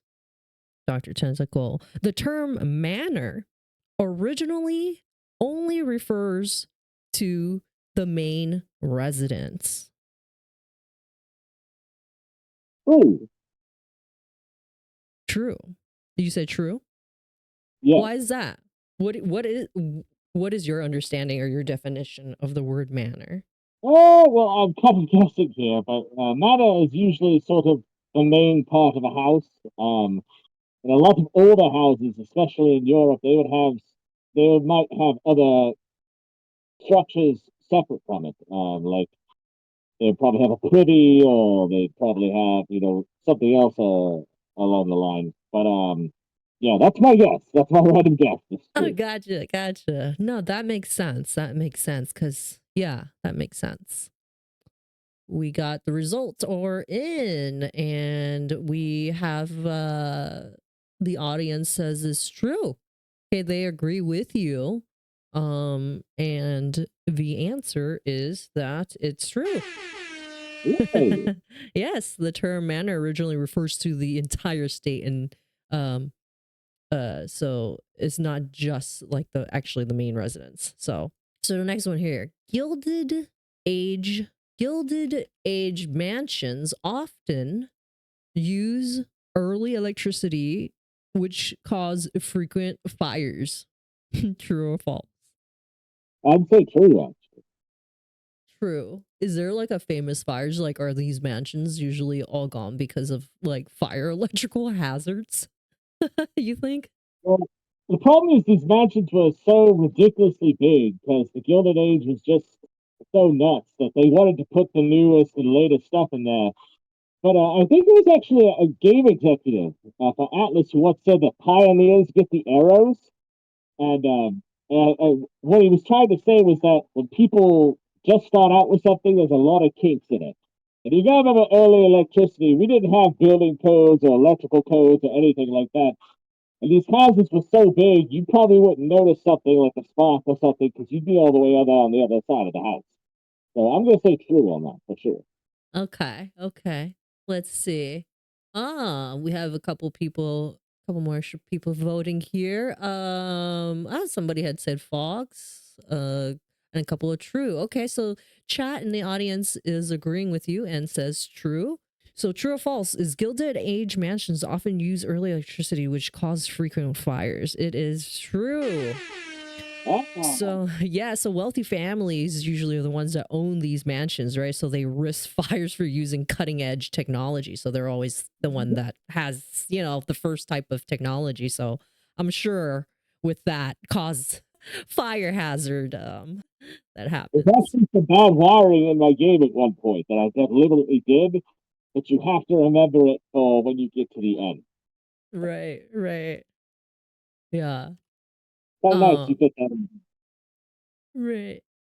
Next one. True or false?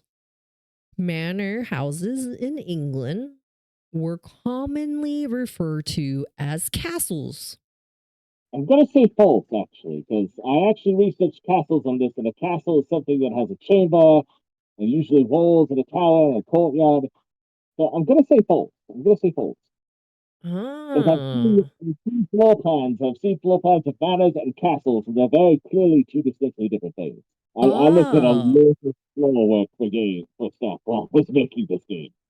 Okay. Okay. I could see that. So England have manors, but they're not called castles. Is that what we're Yeah, saying? Okay. But they have also castles that probably are not manors, right? yeah. Okay. All right. Let's see what the chat says. So the chat all agrees as with you that says false as well. So game dev says false, audience says false, and you're right. It is false. Oh, Ca- right? 3 for 3. Castle serves defense purposes, while manors are more residential and agriculture. so Right, the right. truth is, I did kind of base sort of the layout of the mansion on Beaumaris Castle in which is I believe Welsh. But correct me if I'm wrong. But it actually has sort of 6 sections and halls connected between them and a big courtyard in the middle. So even though it's a manor, it was inspired by a castle. So kind of interesting. Got it. Got it. I mean, it's massive. I feel like they have some similarities in like what you put in it, right? Like you would think Yeah. some sort. Um, so true or false? There are manors that are known as calendar houses. They were designed with 365 windows, 52 rooms, 12 chimneys to represent days, weeks, and months of the year. I'm gonna say true. I've seen some of these gilded manor houses, and some of them are just absolutely ridiculous. Like you look at like the Rockefellers or even the Clark family's residences, they were just nutty. I'm talking like 3 stories, and yeah, I'd say true actually. Okay, okay. And there's so much opulence and waste in that period. Sounds familiar. That I wouldn't put it past people to be honest. Right, right. That's the funny. Imagine your house is like, no, when I want to build this house, it has to have exactly 365 windows, Yeah, 52 rooms. Like, what? That's so funny. All right, we do have the results in. Chat is actually split on this. The audience is split on this. It's 50-50 here. The game dev says it is true. What do y'all believe? And the answer actually is true. The game devs is right. So there are manors that are known and they're called calendar houses. So they're designed exactly to have the representation of days, weeks, and months of the year. Dr. Tentacles, do you mind just doing like a reintroduction and like tell people who you are and a little bit about your game for those that are newly jumping in? I am the amazing Dr. Tentacles. I am a musician. I've been a musician for 20 years. I'm just started getting into game development. I develop games under the name Negative Development. And my game Slasher is a psycho thriller with over 100 rooms where you can explore a mystery box story and you have to run, hide, fight, and survive or die. Support the game dev. All right. All right. Here is the next one we have. Let me go ahead and put it to the audience here. True or false? Many Gilded Age mansions have had hidden rooms specifically for storing illegal liquor. True. I'm going to say true, definitely. Because Prohibition was about the same time as the Roaring Twenties and the Gilded Age. And what's also interesting is they would also hide their servants too. A lot of the houses, and this is why I designed Slasher like this, those Gilded Era houses, they didn't have as many hallways, but they had doors connecting all the rooms. That way you wouldn't have to see the servants in the hallway or the servants, coming into the room. They did so the servants could get in there quickly and get out of sight fast. So Right. I'd say they Right. definitely did that with Tuesday. All right. Let's see what the audience think to put in your vote. What do you think? Do you think that many Gilded Age mansions have hidden rooms specifically for storing illegal liquor? Now, the audience answer is true. So they're picking true. They're thinking the same as you, true. Now, I might need to double check this because Dr. Tentacles, you're telling me that Prohibition came during that time. So I have the answer that it's false. That Prohibition actually came later in the Gilded Age. Yeah, so they did have secret vaults for valuables, but it's not for liquor specifically. Yeah. Yes, very close, very close. But we might have to double check that. So you might be right? It just depends on when Prohibition came in that sense. No worries, no worries. We got another one here. True or false? The primary function of a manor was served as a prison during medieval times. True or false?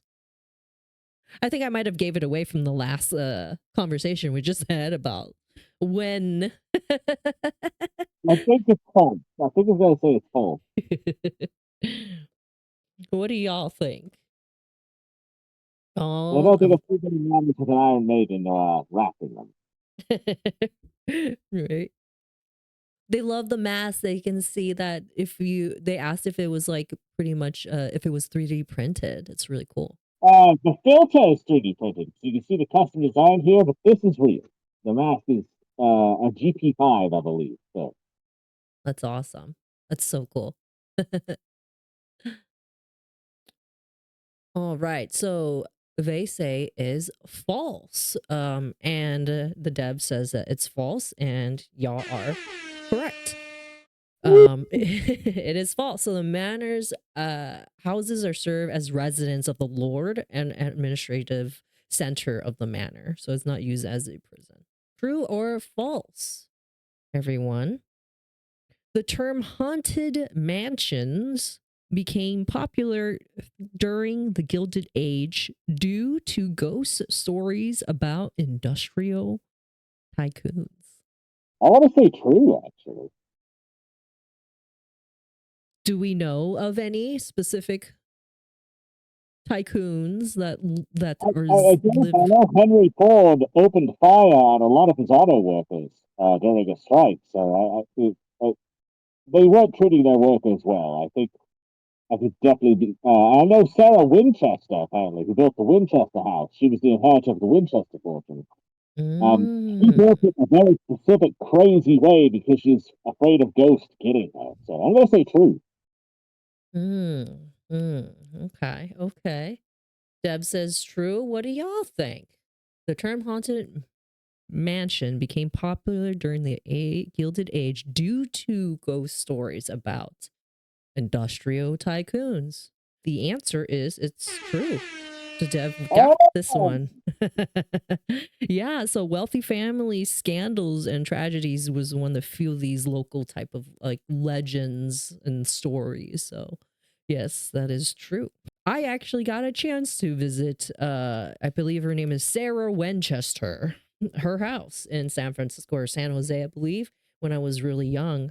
And it is one very crazy looking house. It is purposely built that way because she was going nuts. That's the best way to say that. She had problems. She thinks she had staircases that lead to the ceiling, doors that open to nowhere. It was quite an experience and a tour to visit that house, and she wasn't the nicest person either, apparently. So yeah, she would have built her house kind of what you were saying, the servant quarters, right? She would have a huge opening awning area that almost looks like the foyer that you can look down to where her servant quarters is located, like the kitchen area. So she would eavesdrop to hear her servants talking about her and would fire them pretty much right away if they would be talking bad about them. So she built this house like for her, and I believe it was through a sidekick that told her that if she didn't do this, if she didn't continue building a house, that her daughter was going to come to haunt her. That was like the whole thing with that. So she had to, the construction was like 10 plus years. It never ended. It was just a continuous construction. So yeah, so she would build staircases that led to nowhere. It's quite interesting. The Winchester Mystery House. Yeah. All right. We have our very, very last one here. True or false? Bloody Mary is often depicted as a friendly spirit who grants wishes when summoned. False. Have you ever tried to like summon Bloody Mary as a kid? I'm always disappointed. She never shows up. She just to be a party. I remember as a kid, it was actually quite sad. I think people would go into these to the when we were like school, like our in high school, someone would go into, you know, the restroom, turn off the light and yell bloody murder 3 times, right? And then leave you there. It's like, holy crap. But yeah, not very nice. Not very nice. The school bathrooms, right? You summon her at brunch and she brings us Bloody Mary drinks. Right? They would you torture each other yelling Bloody Mary in the bathrooms, right? All right. I think that was a silly question, but it's fun to ask. It is false. The audience has it right, and so did the dev, of course.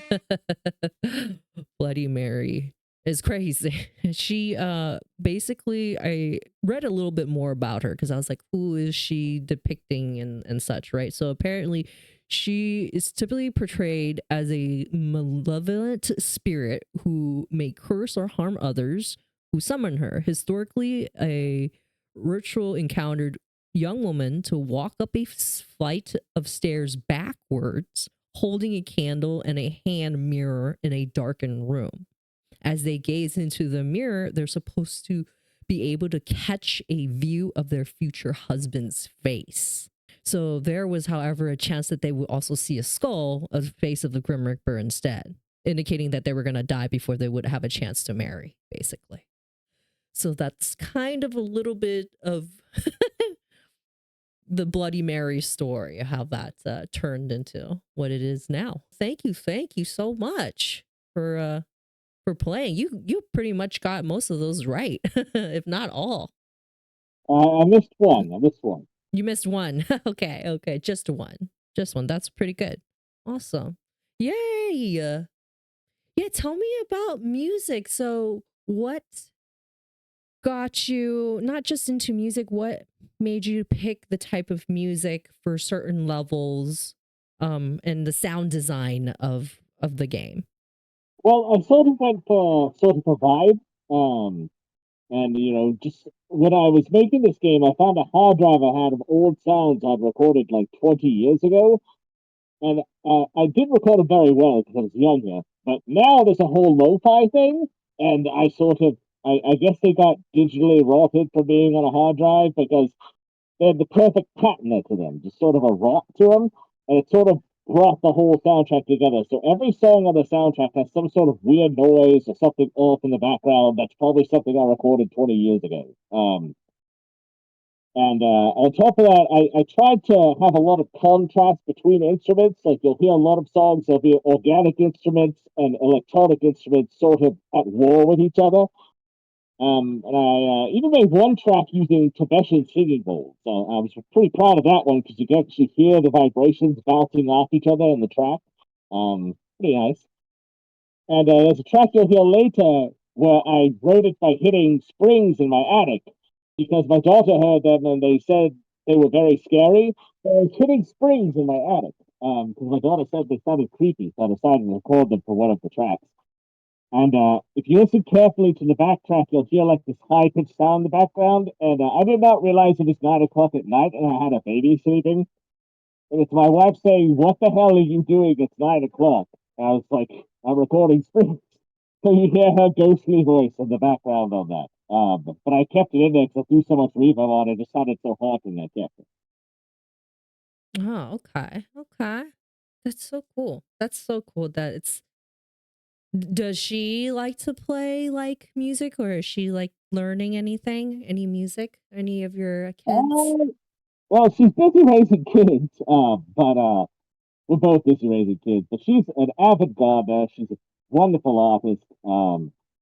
She plays games, so she tends to be a bit picky about her games. But yeah, she's a wonderful lady. Nice.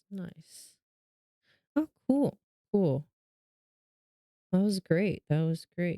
Are there any I know you mentioned Clock Tower. Were there any other games such as Clock Tower that influenced your game? Um, I'm trying to think of some. I don't know if you ever played Flower Sun and Rain. It was a old Grasshopper manufacturer game. I really enjoyed that one too. And I also liked the visual style of Killer 7 a little bit, which is also made by Grasshopper manufacturer.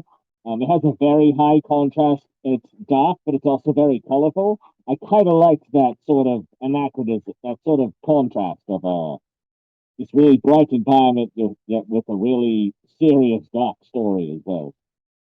Let me know, Dr. Tentacles, how do you plan to use some of these feedback for your game updates, or if there's any future updates for your game? Well, I'm always looking for ideas. You can email me at negativedevelopmentgames@gmail.com. And I also have an official bug report. See something up, please let me know. I know I'm one person, but I also know the code like the back of my hand. I can find it. And if you have any suggestions, just drop them. I'm always welcome to hear some suggestions, and I love my fans. So yeah, just drop me a line or drop a discussion on Steam. I'll be sure to get back to you. Absolutely. Awesome. That's good to hear. Yeah. So yeah, make sure to follow the game developer through their journey, and yeah, before we truly wrap things up, do you have any advice that you would give to like the future, to the aspiring game developers that's interested in creating a game just like Slasher? I'd say just program. Someone once said that right is right, pain is pain, program is game jam's game jam. Just make games and know that the first ones you're gonna make are gonna suck. You're not going to learn something by being awesome at it the first time. The way you learn is by sucking at it and learning how to do better. True. So don't be discouraged if you have to make garbage when you start. Everyone makes garbage. Fun fact, Shinji Mikami, who made Resident Evil, one of his first major games he planned was Aladdin for the Super NES. And the guy who made Dead Space made a Barbie game for Game Boy before he made Dead Space.